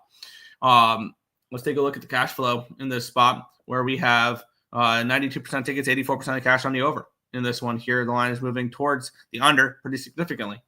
And then we have 88% of tickets and 76% of cash on the Phillies. And the line's moving towards them in this spot. Jake Irvin's been pretty good as of late. 3.19 ERA, 1.01 whip, 7.61 strikeouts per nine, which is 22%, 1.96 walks per nine, a 235 BABIP, a 4.25 FIP, and a 3.75 SIERA.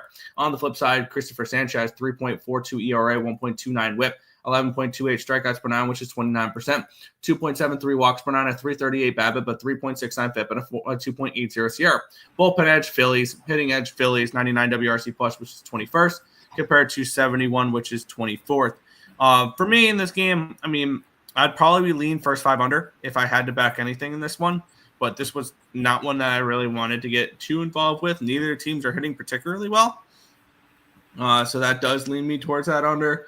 I like both these pitchers a little bit. Irving's looked much better. I thought Irving was average at best to start the year. He's definitely been proving me wrong a little bit there. And Christopher Sanchez, I think, has the opportunity to be a top 20 pitcher in baseball. I think he has that type of ceiling. So I would lean first 5 under in this game if I'm getting involved with it. I just don't want to chase full run line movements down. And I don't know what this first 5 has done. But it's a 4 at minus 118 to the over on bet online. Line opened up 4.5 down to a 4. So the market's definitely suggesting that both these pitchers can throw well. I would like to take the bullpens out of it because I don't trust the Philly bullpen, and I definitely don't trust the National bullpen. So it would be a first 5 under or no bet. Man, I really, at this number, I really want to go and be back in the Nationals. I really want to back the Nationals here. I know that sounds crazy, but at this line, it's kind of hard for me not to like the Nationals. You're getting almost 2-1 on them. With Jake Irving, who's been solid enough this year. He was coming off of a really good outing versus the Mets. His last 3 starts, he's gone 7 1/3, 6 1/3, and 7 innings. Those allowed 3 earned runs. So this has been Irvin's been a guy that has been really, really solid so far. I like the Nationals. I'm gonna take the Nationals here. What can I get their money line at? Like, I think I can get 200 on one book. So give me the Washington Nationals here, Nick.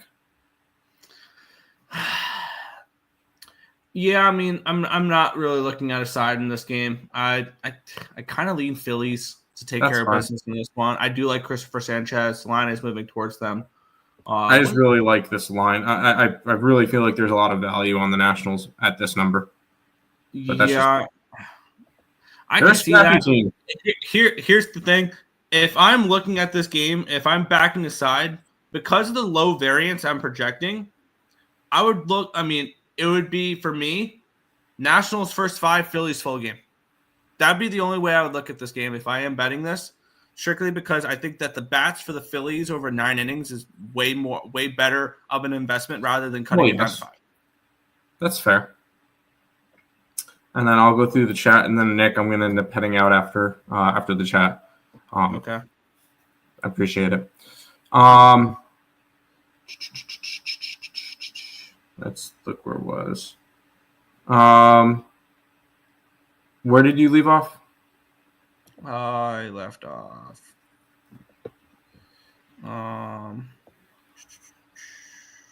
There we go. Contest plays, all those not real bets.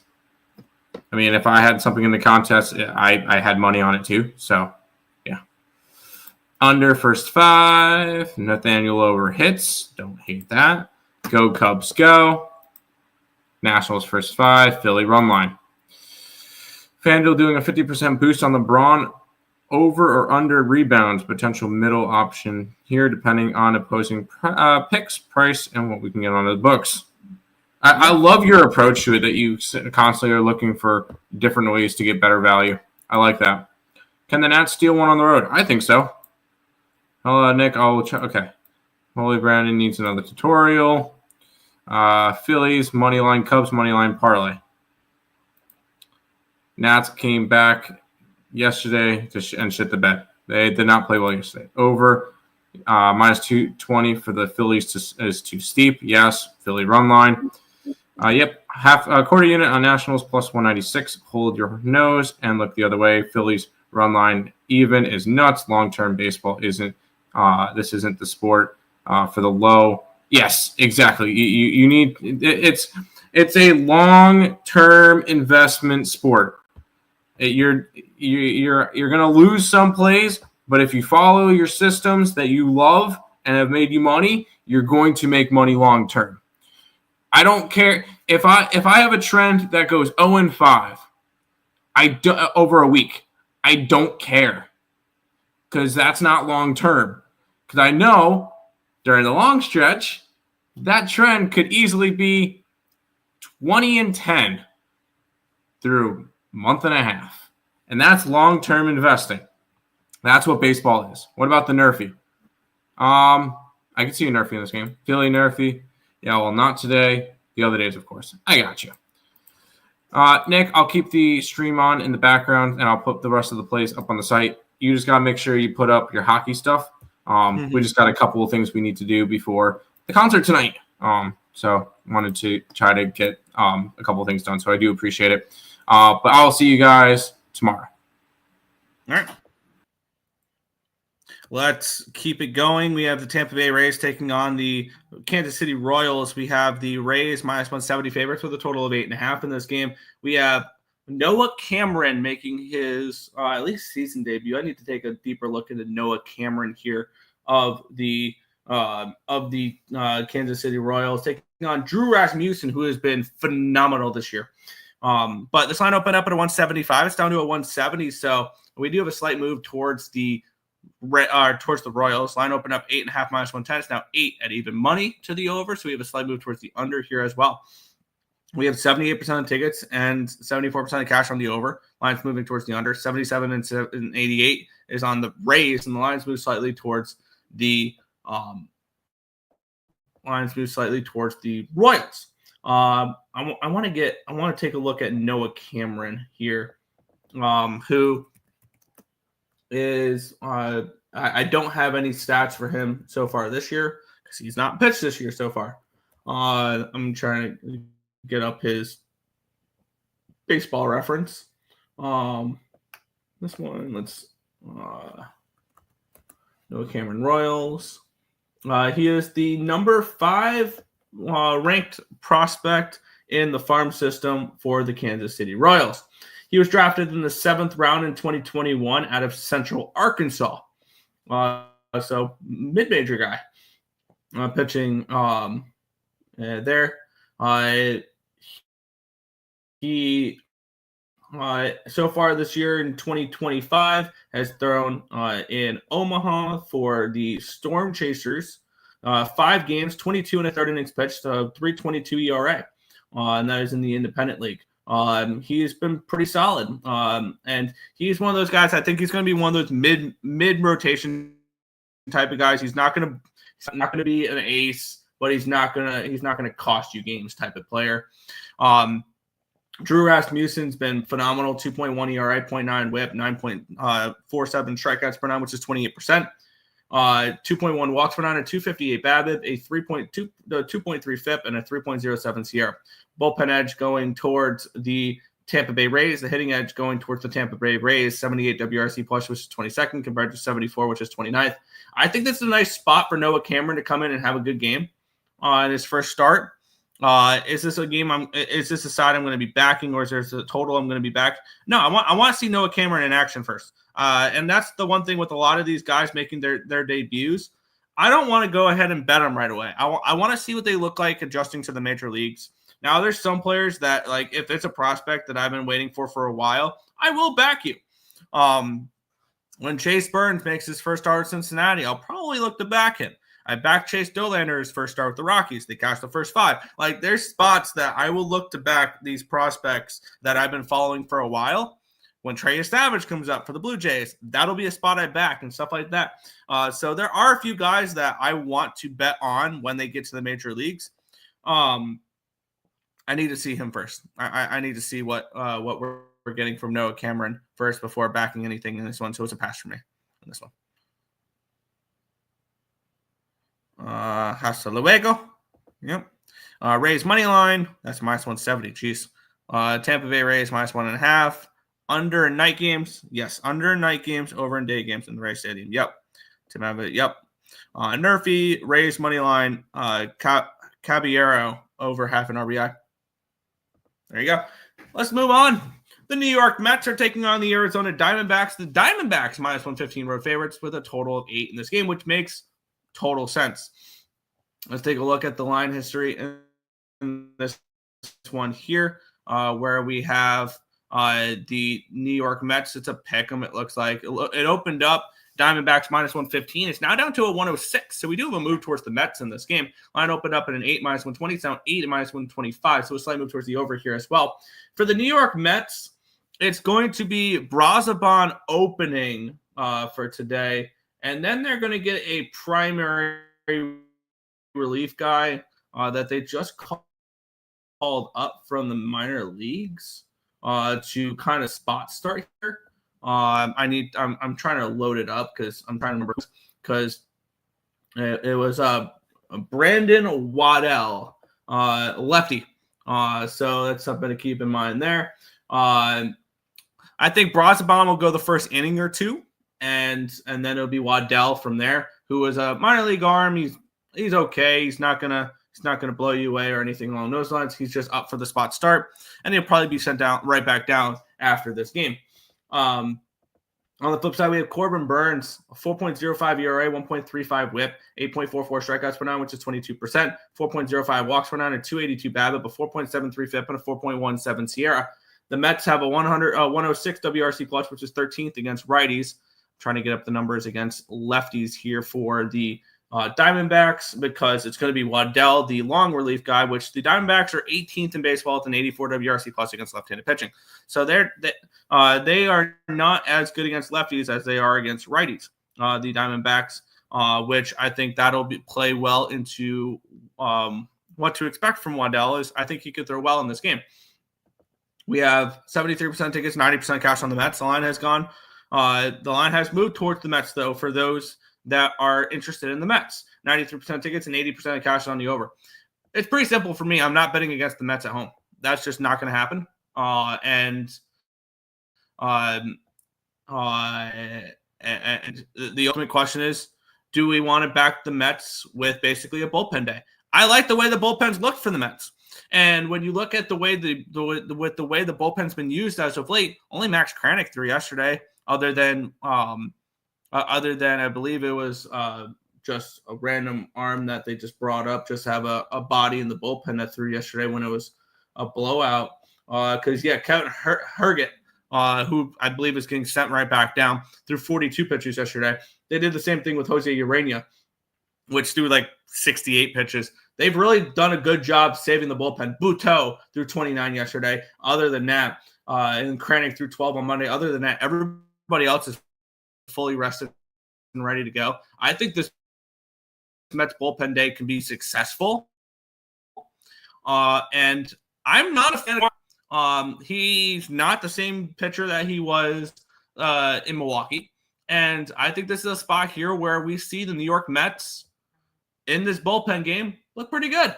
And I will go ahead and I'll back the Mets here, -105 over on Bet365. I think the Mets have value here. They are, I think, 13-1 at home. This team is remarkable at home. And I know a lot of people are going to look at this game, Corbin Burns versus who the hell is pitching for the Mets? I know a lot of people like the Diamondbacks because of that, and I think the Diamondbacks, and I can explain why the Mets are this line. if this was minus 115 Diamondbacks and it was like David Peterson on the mound, or if it was Tyler McGill on the mound, or if it was Senga on the mound, I would be questioning why the line is the way it is. I understand why the line is the way it is. People don't like bullpen games. And I think the Mets bullpen can pitch well in this game. I got the Mets here at minus 105 to take care of business.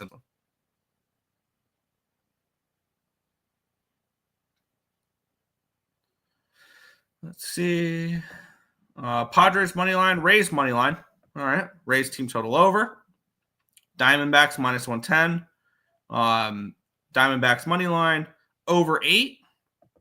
Diamondbacks first inning plus 350. Corbin Carroll over half a double 6-1. Mets team total over. I can see that as well. Velarde, Gable Velarde is returning for the Winnipeg Jets lineup. Give me the Blues. 3.5. Mets team total is 3.5. That's interesting. Over 8.5. Yep. And Diamondbacks money line in the over 8.5 parlay at plus 270. All right. So nobody's on the Mets other than a Mets team total over. Interesting. We'll move on. The Chicago White Sox and the Milwaukee Brewers minus 155 for the Brewers, total of 7.5 in this game. Taking a look at the line history in this one here, which in our only interleague matchup. This line opened up at a 185. It's down to a 156. A massive move towards these White Sox. Line opened up 8 at minus 115. It's now 7.5 minus 110. Move towards the under here as well. Taking a look at the cash flow in this game, 88 and 89 is on the Brewers. No surprise there, but the line's moved against them. 93% tickets and 73% cash on the over. And this line is moved, I believe, towards the over a little bit there. Shane Smith taking on Tobias Myers. Tobias Myers has only made one start for the Brewers, and he threw to a 4.5 ERA. Nothing too much to go use for that.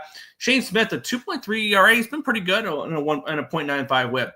7.24 strikeouts per nine, which is 20%, 2.96 walks per nine, and 219 BABIP, but 3.37 FIP, and a 4.17 SIERA. Bullpen edge, Milwaukee. Hitting edge, Milwaukee, 108 WRC plus, which is 9th, compared to 81, which is 27th. I think the starting pitching edge slightly goes to the White Sox in this game, and I kind of do lean towards Chicago in this spot early. First 5, first 3, something along those lines. Not something I'm going to go ahead and bet, but I would only look White Sox in this game if I am betting it. It would be White Sox first 5, maybe White Sox first 5 plus a half. That would just be my lean in this game. Not one I'm getting involved with though. Just a slight lean towards it.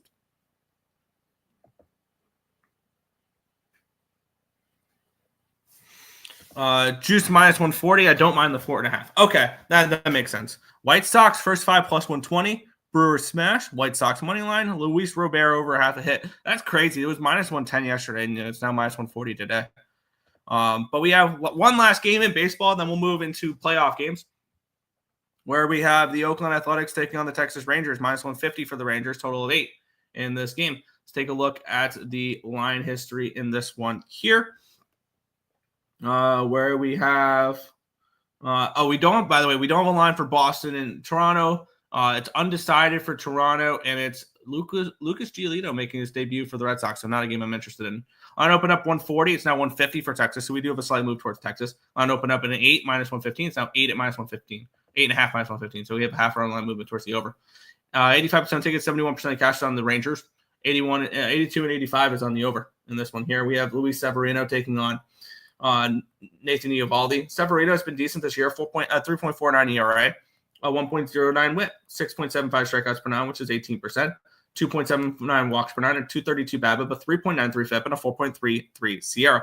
On the flip side, we have Nathan Eovaldi, who's been pretty good, 2.21 ERA, 0.74 WHIP, 9.33 strikeouts per nine, which is 27%, 0.74 walks per nine, a 228 BABIP, a 2.64 FIP, and a 2.59 SIERA. Bullpen edge, Texas. Hitting edge, Oakland, 107 WRC plus, which is 10th, compared to 86, which is 25th. The Rangers look interesting in this game for me. I would lean Rangers minus 1 if I am betting it. I like Eovaldi. He's been really good. And one thing I've noticed with Eovaldi is he's learned to pitch with his velo dropping as well. He's not throwing the 98s that we used to see him do years ago with the Red Sox. His average fastball is in the 93, 94 range now, but he's learning how to pitch and learning how to adjust to the lower velo, which is something you see from veterans that last a very long time in this game. I look for him to pitch well in this spot. That would be my lean, is that Eovaldi pitches well. the Rangers are able to hit Severino a little bit. That would be my lean in this game. Not one I'm going to get involved with, but it would be Texas -1 or nothing. But that'll wrap up my card in the MLB is passing that one there. Let's move back to, there we go, the chat. Brewers run line. Shane Smith over 4.5 Ks at +140. Not a bad look there. Brewers team total over. Yeah, FanDuel was drinking for that yesterday. Yeah, that -110. Texas smash. A's money line +131. Luis Severino under 4.5 Ks at +120. Stop it. Rangers money line. Rangers Severino overrated. Fair. We will make the transition from the MLB to the NBA. The NBA has been rough as of late. For me, it's really taken a nosedive. The playoffs started off so well, and it's done nothing but frustrate me since. Still only round one, but it is what it is.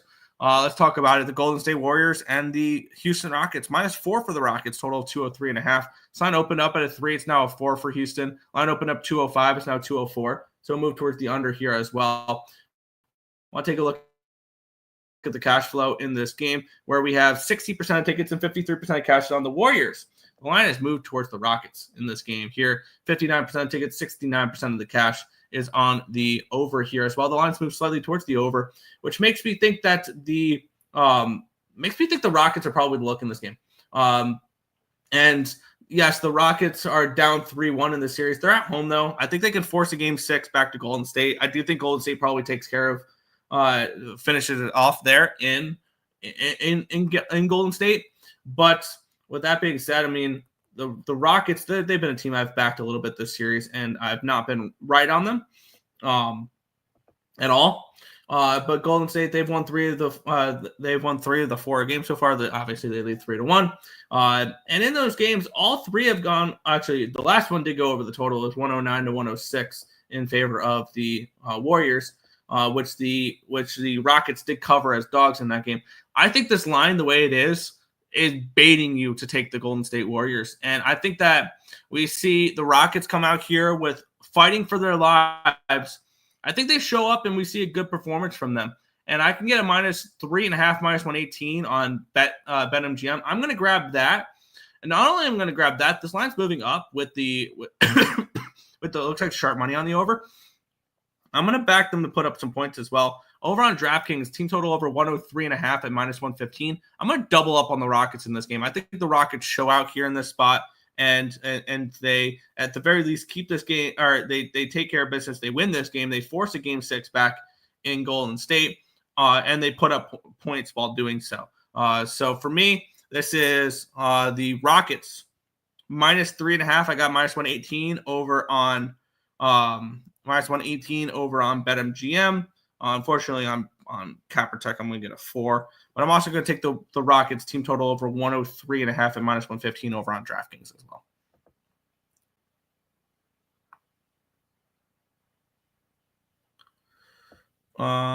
Warriors money line.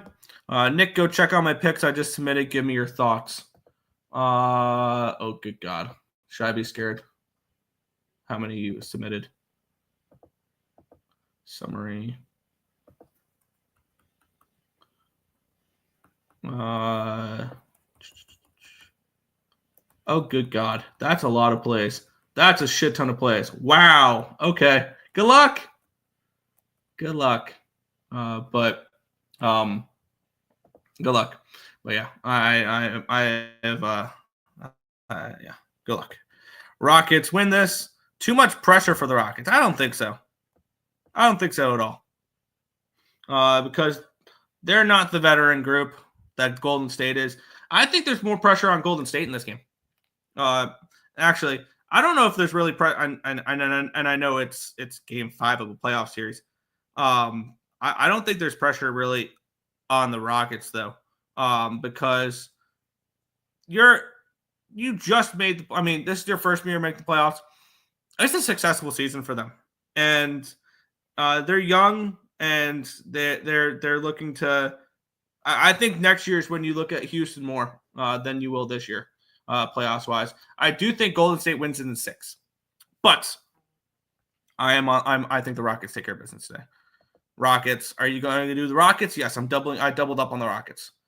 Maybe Rockets first half. If I'm playing in land, Rockets ain't been in this position ever. No, they're young, and that's fair. Young team just trying to survive, not really pressured. Yeah, people not really expecting them to perform. No, they were a 2 seed against the 7 seed Warriors, and the Warriors were $2 favorites to win this series. Minus 190, minus 200 favorites. Second seed versus the 7 seed. Rockets supposed to be up. No, Vegas says no. They weren't at all. But hey, we'll move on. Last game on the NBA card before we get into the NHL card. I have a feeling I'm disagreeing with Tim on both plays. Because I just saw Tim's on the Warriors. Oh, that's good. And he's also on the Timberwolves to close it out tonight. Interesting. So line opened up at a 5. It's now a 6 for the Lakers. So line is a 210.5. It's now 210. So we have a move towards the under here as well. We have 68% of tickets and 61% of cash on the Timberwolves. And why not? Why wouldn't the public be on the Timberwolves? They just saw they took care of business in both games in Minnesota. Why? I mean, you're getting 5.5, 6 points with them. Why wouldn't you? And I get why people would like the Timberwolves in this spot. The 3 games they've won in this series, and they've put up 116, 117 points. The 1 game they lost, they put up 85. And this is a Lakers team that they're down 3-1. This is probably their last home game because I mentioned this. I think the Lakers take this game, and then the T-Wolves win in 6. I think the T-Wolves take next game at home, but I think the Lakers win tonight. The markets agree with that as well. The Lakers winning tonight as well. And I'm not saying the Lakers win this series by any stretch of the imagination. If the Lakers win and cover this number, I'll probably be on the T-Wolves in game 5 or game 6 at home. I think this is a smash and grab spot though for the LA Lakers in this one here. And I'm getting a first half minus 3.5, minus 118. I'm getting a full game minus 5.5, minus 110.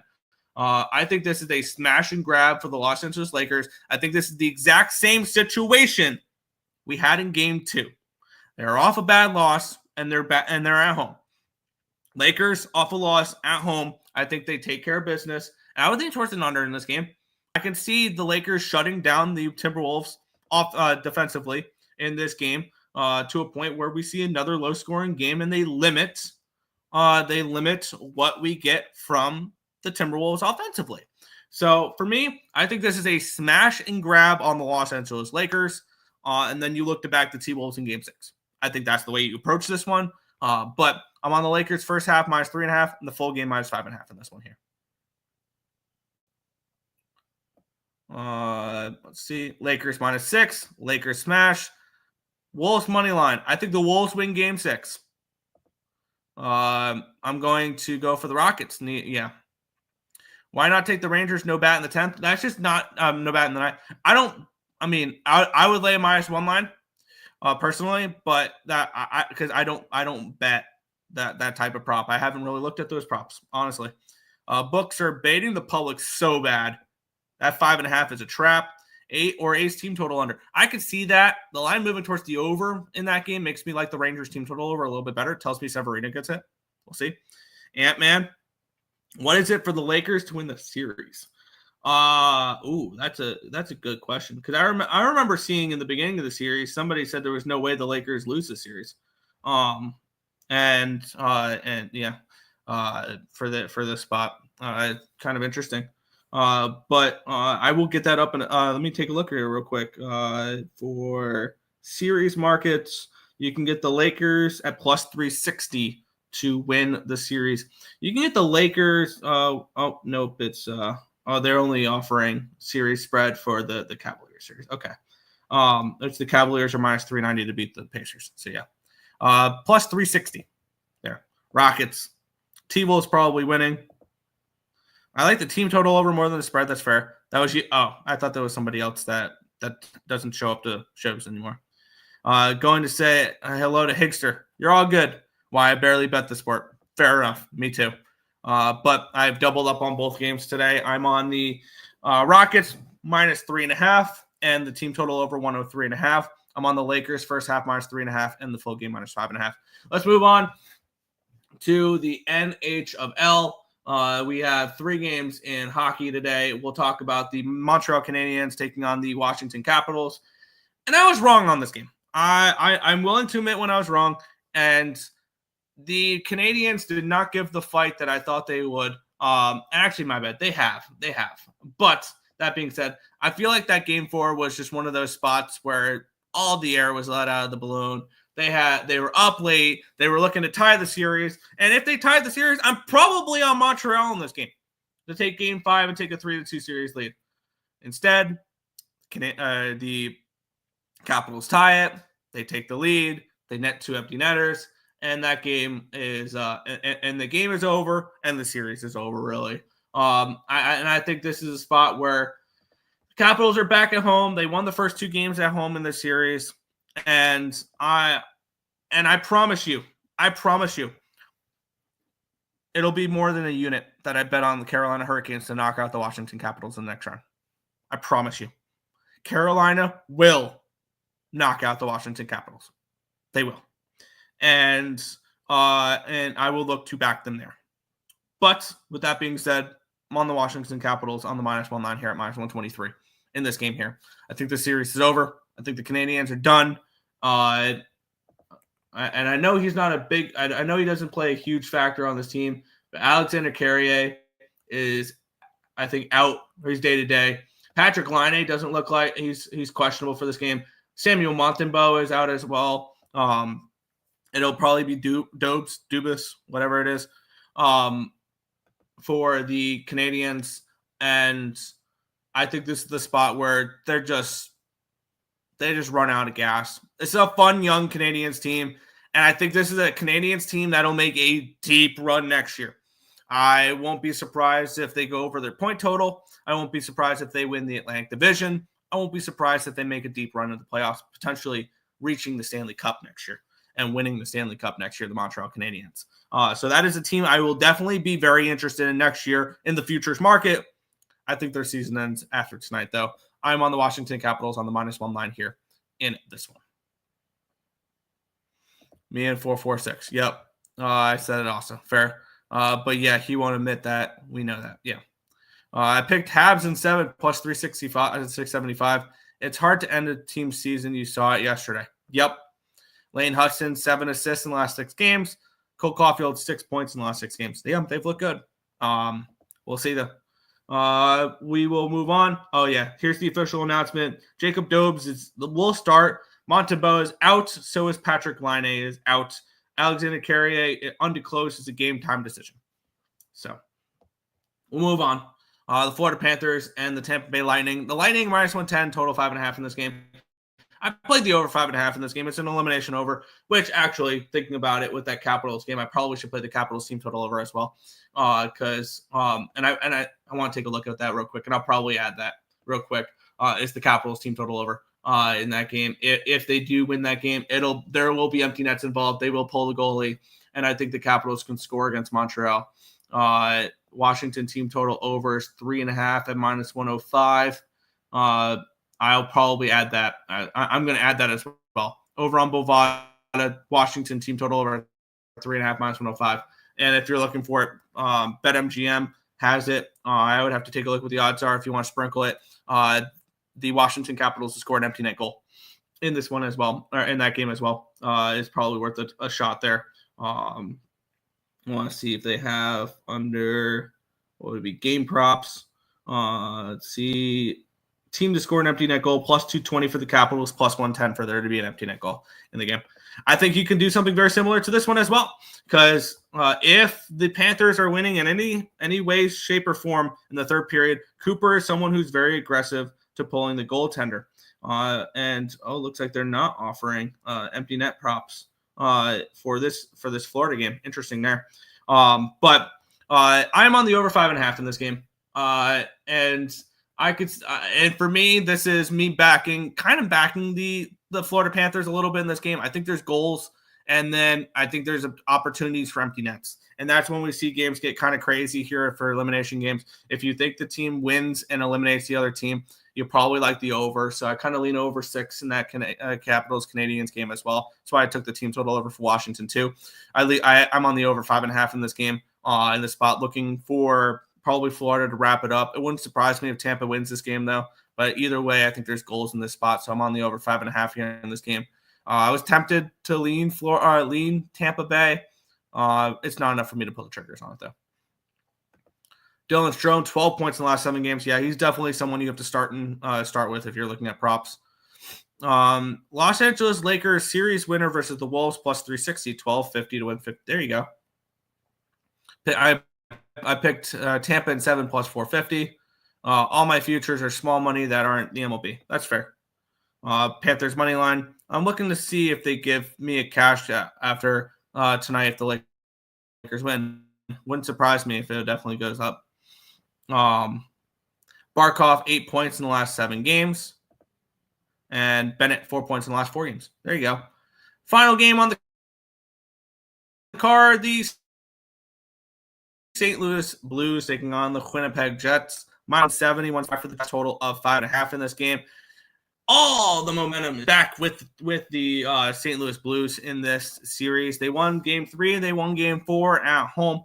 And is this a spot very similar to what we're seeing with the Leafs, where it could get in the heads now on the Winnipeg Jets, specifically in the head of Connor Hellebuck, who has really struggled on the road in the playoffs, who got absolutely lit up and smoked in Games 3 and Game 4 against the St. Louis Blues. And yes, I've been riding with the Blues all series long, and I'm going to probably do that the next 3 games as well, because I do think this series can go 7. But if the Blues win tonight, this series can very well be over in 6, and the Blues can advance. This is a massive, massive game. I think the pressure is higher for Winnipeg in this game than it is St. Louis. St. Louis, you weren't supposed to be here. You squeaked into the playoffs. This is the President's Trophy, Winnipeg Jets. All the pressure is on the Jets in this game. All the pressure is on the Jets in this game. All the pressure is on Connor Hellebuck in this game with the narratives that he can't perform in the playoffs. He always chokes, this and that. Playoff Hellebuck. Like, you know that's in his head. And I think maybe it seeps a little bit deeper here, especially if the Blues win this game and go back to Enterprise Center, where they are unbeatable in St. Louis right now. I think if the Blues win this game, the series is over. And the Blues win the series in 6, because I think they can win at home in Game 6. I think regardless, Blues are playing Game 6, because I think at the very worst for St. Louis, this comes back to Winnipeg for 7. But I'm going to take a shot here at this number with the St. Louis Blues. I got plus 145. I'm going to take a shot at this number at the St. Louis Blues, and I think this is a spot where Game 6 you got to bet the Blues, and I think we potentially see 7 games in the series potentially as well. So I think if you bet the Blues this game and next game, you'll come out. The very worst you'll do is 1-1. And you'll see 7 games in this series. So I'm on the Blues at plus 145. I think the risk reward was there in this game. So I'm on St. Louis to take care of business in this one. Ovechkin goal. Yeah. Stoley equal greater than Helly in the playoffs. Yeah. Stolarz has looked good. I picked the Jets in 6 at plus 380. But I think the Blues plus 156 has value. Very fair. Draw spot? Maybe. We haven't really been seeing. I don't know, though. I don't know. But that is everything for today's games. If you guys have not already, hit that thumbs up button, subscribe to the channel, turn on post notifications so you guys are notified each and every time we are live here at ESB, which is every single morning anywhere between 10 and 11 a.m. Eastern Standard Time for the Earle Sports Bet Show. That's going to wrap it up for this one. I want to thank you guys as always for watching, and good luck.